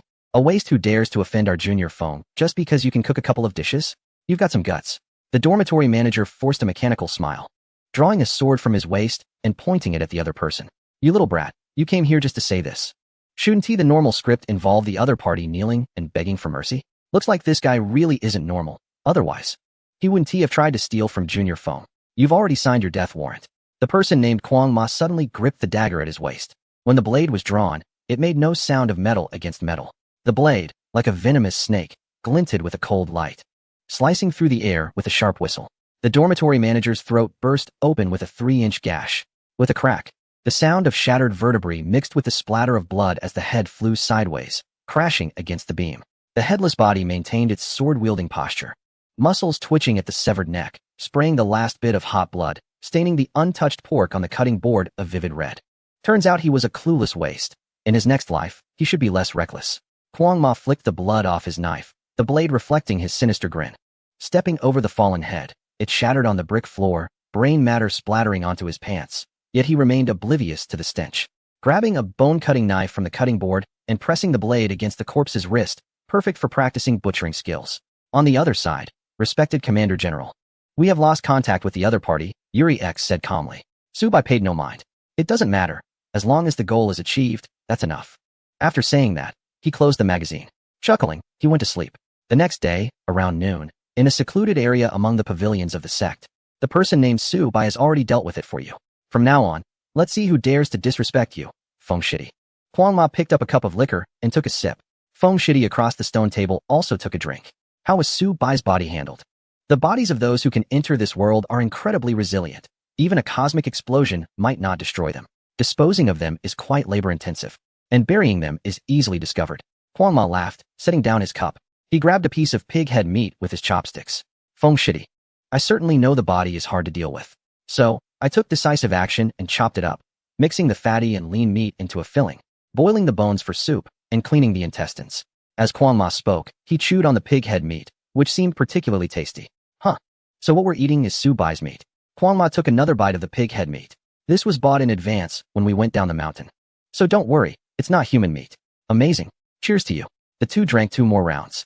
Suddenly, a younger disciple rushed over. Feng Shixiao, the 4th elder wants to see you. All right. He wiped his mouth, bid farewell to Kwang Ma, and went to see the fourth elder. Elder, Xiaofeng is here. Take this and reward the cooking team again. Today's meal is exceptionally delicious, especially the ingot dumplings. The fourth elder pointed to the table filled with dumplings shaped like ingots. Taking a bite, the filling of mixed fat and lean meat was particularly tempting. Feng Shidi couldn't help but feel a bit nauseous. Got it. This time, the fourth elder rewarded them even more, 10,000 fragments of the Great Tao. Since Su Bai is already dead, these fragments can naturally be split between Kuang Ma and me, with me taking 60 and him 40. However, I still need to put on a show and at least verbally commend the cooking team. That way, even if the elder learns that I didn't give them money, those people would voluntarily say they didn't want it. They wouldn't blame Feng Shidi for not giving. Along the way, Feng Shidi felt particularly relaxed, as if he had already crossed countless mountains. He kept thinking about how to establish authority over the cooking team again. Maybe he should say something harsh to imply that he was the one who killed Su Bai, or perhaps be more explicit, like saying Su Bai was killed by Kuang Ma under his orders and turned into ingredients for their meals. After careful consideration, he decided to assert his dominance. Upon arriving at the kitchen, he saw everyone busy preparing food and didn't pay them any mind. This further ignited the anger of Feng Shidi. With a loud crash, he kicked over 5 chicken coops. Squinting as he scanned the crowd, who were silent as the grave, he pinched a piece of braised pork with his fingers and sneered, "Last night, the kitchen god showed his spirit and took away some blind fools. How come there are still blind dogs today?" As he spoke, he casually picked up a kitchen knife and scraped the blade with his fingertip. The knife gleamed, ready to strike. The crowd froze. "Greetings, Brother Feng. Greetings, Brother Feng. You blind fools, it took me a long time to realize. Have you eaten Su Bai's brains, and now you're infected with the virus?" He bluntly told them, "Your backbone, Su Bai, was chopped up by the wild horse yesterday. Today, your dumpling filling is made from Su Bai's meat. If you keep being lazy, I will kill another one today and use it as ingredients." Before he finished speaking, someone lounging in a chair at the corner stood up, holding a fan. Looking at the red cloth in Feng Shidi's hand, the person lazily said, "Brother Feng, after you finish practicing your knife skills on me, you won't even share the bone soup with the brothers? Impossible. Weren't you dead?" Feng Shidi was struck by lightning, the knife clattering to the ground as he stood frozen in place, unable to move. How is this possible? Su Bai ignored him and walked in front of him, casually putting the red cloth and the fragments of the Great Tao into his arms. He also placed a small USB drive in Feng Shidi's hand and patted him on the shoulder with a smile. "Feng Shidi, please remember to thank Elder for when you go back. Also, there are good things inside. Take your time to enjoy them when you return." Thus, Feng Shidi left in a daze, wandering back to the wild horse. "What? You're saying Su Bai isn't dead? How is that possible? I killed him with my own hands and even dismantled his bones." The wild horse, upon hearing Feng Shidi's description, also couldn't believe it. He gulped down a drink and pondered the matter. Perhaps last night, he had someone impersonate Su Bai. Forget it, not a big deal. I'll go again tonight and deal with Su Bai. He decided to drink, and, after thinking it through, the wild horse no longer paid attention to Su Bai. Feng Shidi didn't pick up the wine glass. Instead, he took out the USB drive from his hand. "He even gave me this. What is it?" The two searched high and low, even going to the scripture pavilion to look for cosmic texts. Finally, they figured out what it was. It turned out to be an information storage device from a low-level civilization. When they accessed the contents, it turned out to be a first-person perspective of the wild horse killing Su Bai last night. And when Feng Shidi saw the face of the deceased, he gasped again. This isn't Su Bai. He is the dormitory manager in the same dormitory as Su Bai. Last night, you killed the wrong person. You ended up killing the dormitory manager." A chill ran through them, and they felt a shiver. They knew that since the two of them conspired about this matter, Su Bai must have found out. Moreover, he was well prepared in advance and recorded the entire murder process. Chapter 364. The mysterious woman in red. The two exchanged glances, and their expressions turned serious. If this matter reached the higher-ups, it would be the end for both of them. That's Su Bai? How did he find out? Damn it. I will make sure to tear him apart. Crazy Horse clenched his fists tightly, his knuckles turning white. Wind Jr. rubbed his temples, looking troubled. Since the other party dared to send this thing over, they must have a hold over them. I'm going to kill Su Bai right now. I refuse to believe he can find someone to impersonate me. Wind Jr. quickly reached out to stop Crazy Horse. "Brother, don't be impulsive.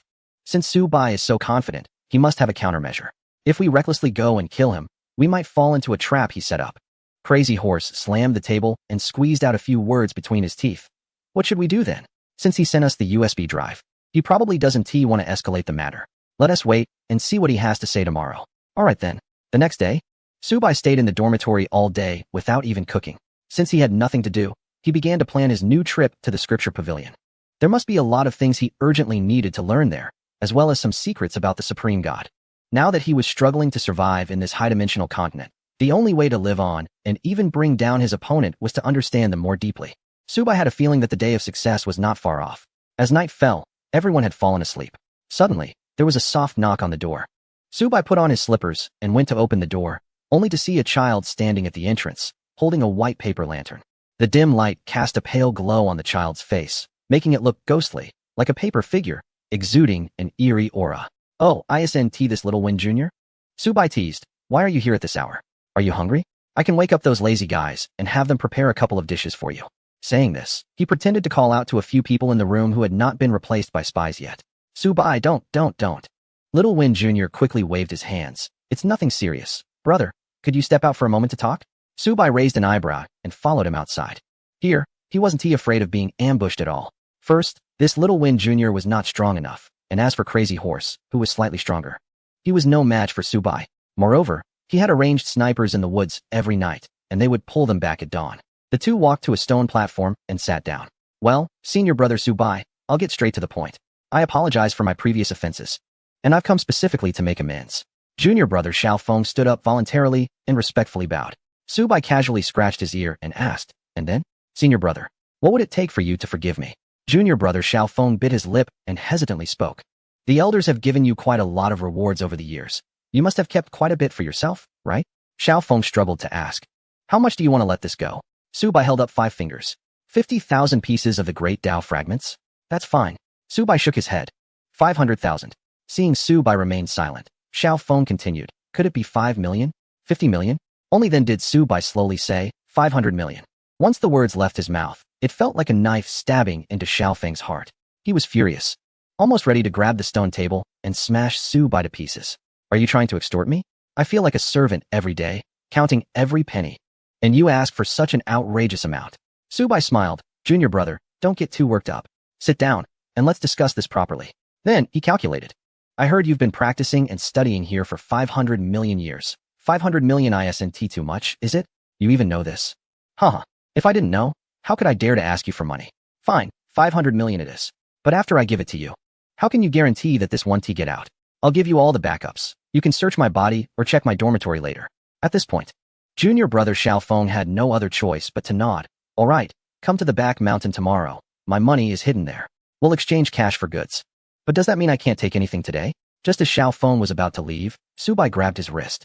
"Take this for now. Come back tomorrow to get the rest." Reluctantly, junior brother Xiao Feng pulled out 3,000 pieces of the great Tao fragments from his pocket and handed them to Subai. Let us hope junior brother Xiao Feng keeps his word tomorrow. After that, they both went their separate ways. Junior brother Xiao Feng returned to the inner door and told Crazy Horse everything that happened tonight. "The back mountain, huh?" Crazy Horse sneered. "Good, that place is a void. Just right for Subai's burial." Hearing this news, Crazy Horse was overjoyed. Meanwhile, Subai was secretly pleased. The back mountain was indeed a void, but he had gathered 1,000,000 strong troops there. If they wanted to lure him there to eliminate him, it was exactly what he wanted. He had casually thrown out a number and observed Xiao Feng's expression. Although it pained him, it was still bearable. So Subai estimated that Xiao Feng must have more than 500 million pieces of the great Tao fragments. Just right. This time he would clean him out completely. Just as Subai was about to head back, a round of applause suddenly echoed through the woods.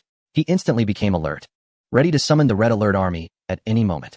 In the shadows above the bamboo forest, there stood a woman in red, her figure graceful and her features beautiful, resembling a water lily. A dot of red powder was placed in the center of her forehead. Judging by her appearance, she seemed to be around 16 or 17 years old, but here, even the younger disciples had long lifespans, so one couldn't rely solely on looks. This woman's movements were so stealthy that even his own sniper hadn't detected her. "You're eavesdropping." Subai's gaze turned cold. The girl in red covered her mouth with a red veil and chuckled softly. "So what if I did? Interesting. That little disciple of yours is quite clever. I didn't expect you to be hit hard by him." From her words, it seemed she had no intention of reporting him. If he were to confront her here, he certainly wouldn't be able to stay in this place any longer. Subai asked, "So, how much do you want as a share?" "Share? So you want to pull me into your scheme, huh? Ha ha ha. You're quite amusing. I'm starting to appreciate you a bit. Don't worry. I won't leak this matter. Right now, this place is rotten from top to bottom. It's all these pests causing trouble. You could say this is a form of counterviolence. But, don't take it too far." With a flick of her red veil, the girl vanished into the woods in the blink of an eye. Subai furrowed his brows, pondering to himself, who exactly is this mysterious woman in red? She appeared without warning and disappeared just as mysteriously. Her assurance didn't sound like a lie. Chapter 365. The Killing Game in the Back Mountain. The second day. 4 a.m.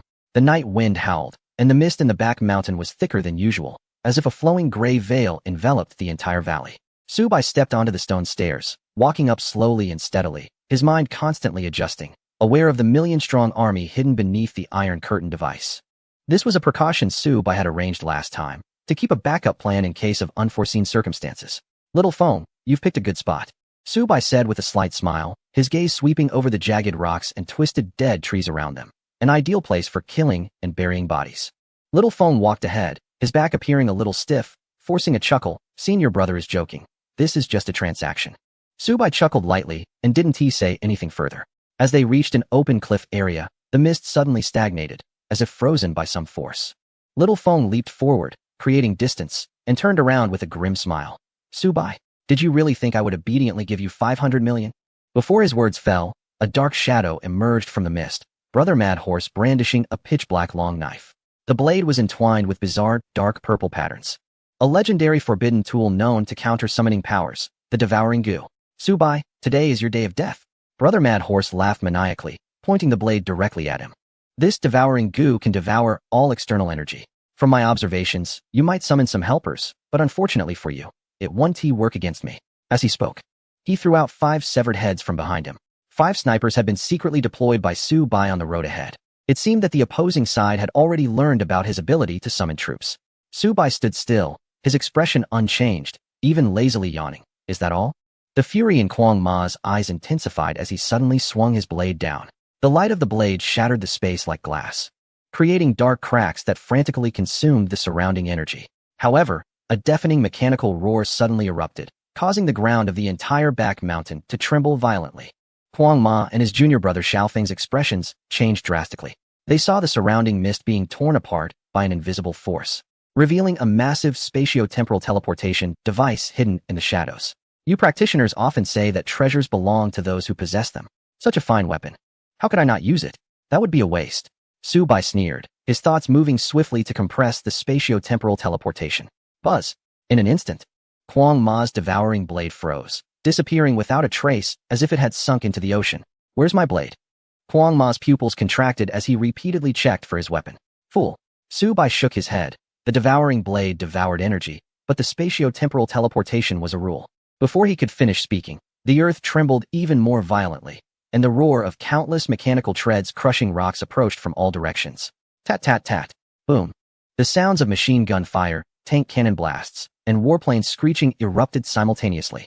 Quang Ma and Xiaofeng turned in terror, only to see the hills filled with apocalyptic tanks, prism tanks, and Kirov airships surging like a tide, all their cannon muzzles locked onto the 2,000,000 troops. Xiaofeng's legs went weak, collapsing to the ground. You had this ambush planned all along. Subai smiled. What else? Did you really think I would be foolish enough to come alone? Stop. We surrender. Quang Ma finally panicked. Without the devouring blade, he was no match for the million-strong mechanized army. Oh, now you know to beg for mercy? Subai raised his hand, and the Red Alert army instantly ceased fire. But their cannon muzzles remained locked onto the 2. Brother Subai? We were wrong. Xiaofeng knelt, banging his head on the ground, tears and snot covering his face. We'll give you all the Dao fragments. 500 million, no? We have a full billion hidden. All for you. Just spare us. Xiaofeng drew a teleportation array, and a strange stone beside him transformed into 10 billion Dao fragments. 10 billion? Subai raised an eyebrow, his smile widening. Looks like I underestimated your greed. Quang Ma gritted his teeth and took out a spatial ring from his bosom, trembling as he handed it over. I have another 300 million. Just let us go. Subai took the ring, scanned it with his spiritual energy, confirmed it was accurate, and nodded in satisfaction. Not bad. You know your place. The 2 were like pardoned prisoners, turning to flee. Bang, bang. 2 sniper shots rang out almost simultaneously, and Quang Ma and Xiaofeng's heads exploded instantly, their headless corpses crashing to the ground. Subai put away the ring and glanced faintly at the corpse. It's a pity. I never said I would let you go. The army retreated like a tide, and the time-space transmission slowly closed. Standing at the edge of the cliff, Subai counted the fragments of the great Dao in the ring, a cold smile appearing at the corner of his mouth. With 13 billion fragments, it's enough for me to advance to the mid-level of the 7th dimension. However, just as he was about to leave, a light laugh suddenly came from behind him. Killing and silencing, quite a clean method. Subai turned sharply, only to see the woman in red standing on a large rock, her red veil dancing in the wind. The vermilion mark glimmering with an enchanting light under the moon. You again. Have you been watching the show all along? Subai squinted, ready to unleash the army at any moment. The woman in red chuckled lightly. Don't worry, I said I wouldn't tell. But her gaze swept over the corpses on the ground. The devouring goo is a forbidden tool of the inner sect elders. You've caused quite a bit of trouble by killing them. Subai sneered. So what? They attacked first. Interesting. The woman in red looked at him deeply, her figure gradually fading. I hope when we meet next time, you can still be this calm. As her voice fell, she completely disappeared, leaving behind only a wisp of red veil. Subai stared in the direction she vanished, frowning slightly. What exactly is this woman's background? She's been watching me repeatedly. After the woman left, Subai, being cautious, summoned a spy to transform into his appearance and return to the sect. His true self then entered a base to refine the 13 billion fragments of the Great Tao, which piled up like a small mountain before him. With a low shout, the fragments transformed into a golden torrent and surged into his body.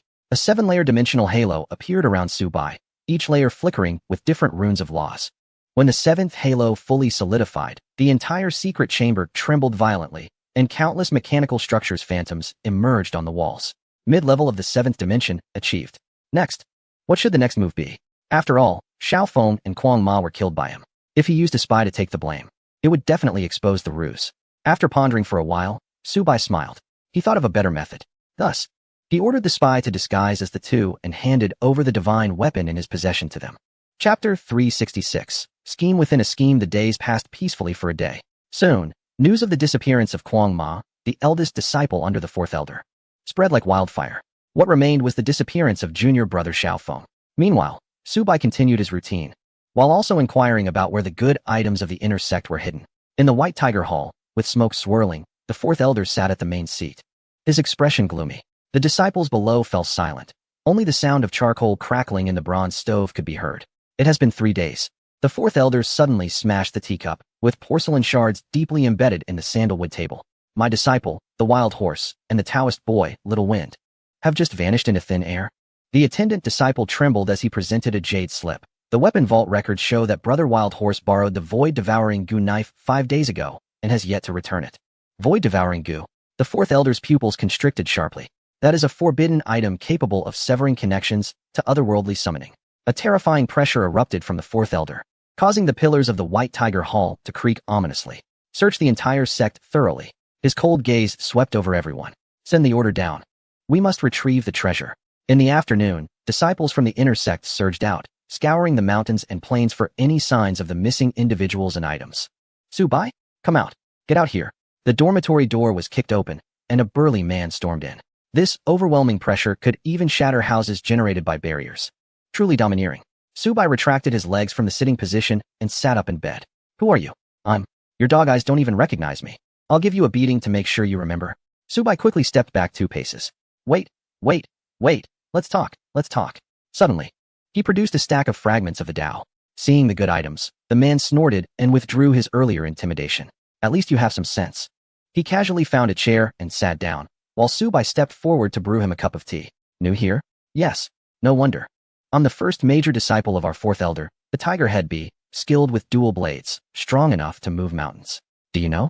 Before coming to this high-dimensional world, I severed the 3-dimensional world line directly, which is why I was favored by Shimi Mountain. Subai sneered internally. Wild Horse is dead.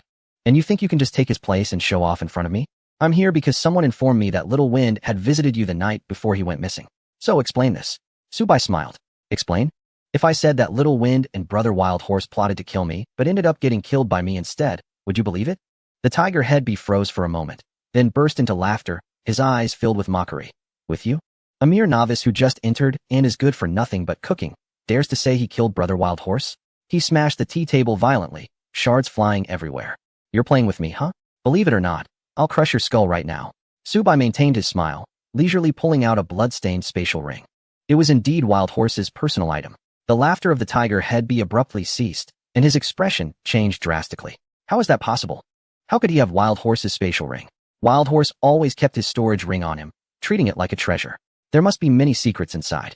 I heard that this guy put all the loot he acquired over the years into it. How did it end up in Subai's hands? Could it be true? Did he really take down both junior brother Xiaofeng and Quang Ma? If he yes that's strong, why is he still just a cook in the outer sect? This doesn't make sense. Seeing the confused and surprised expression on Hu Tufeng's face, Su Bai patted his shoulder. Senior brother, don't worry. You'll soon know the reason. Hu Tufeng quickly dodged, his eyes filled with killing intent, and was about to summon his dual-headed ice and fire blades to take down Su Bai. But in the next moment, a person stepped out from behind the door and lightly tapped his temple. Instantly, Hu Tufeng seemed to lose his spirit, standing there in a daze. Great General, Hu Tufeng is now under my control. However, his strength is extraordinary, and his mental power is enormous. I can't completely seal his mind.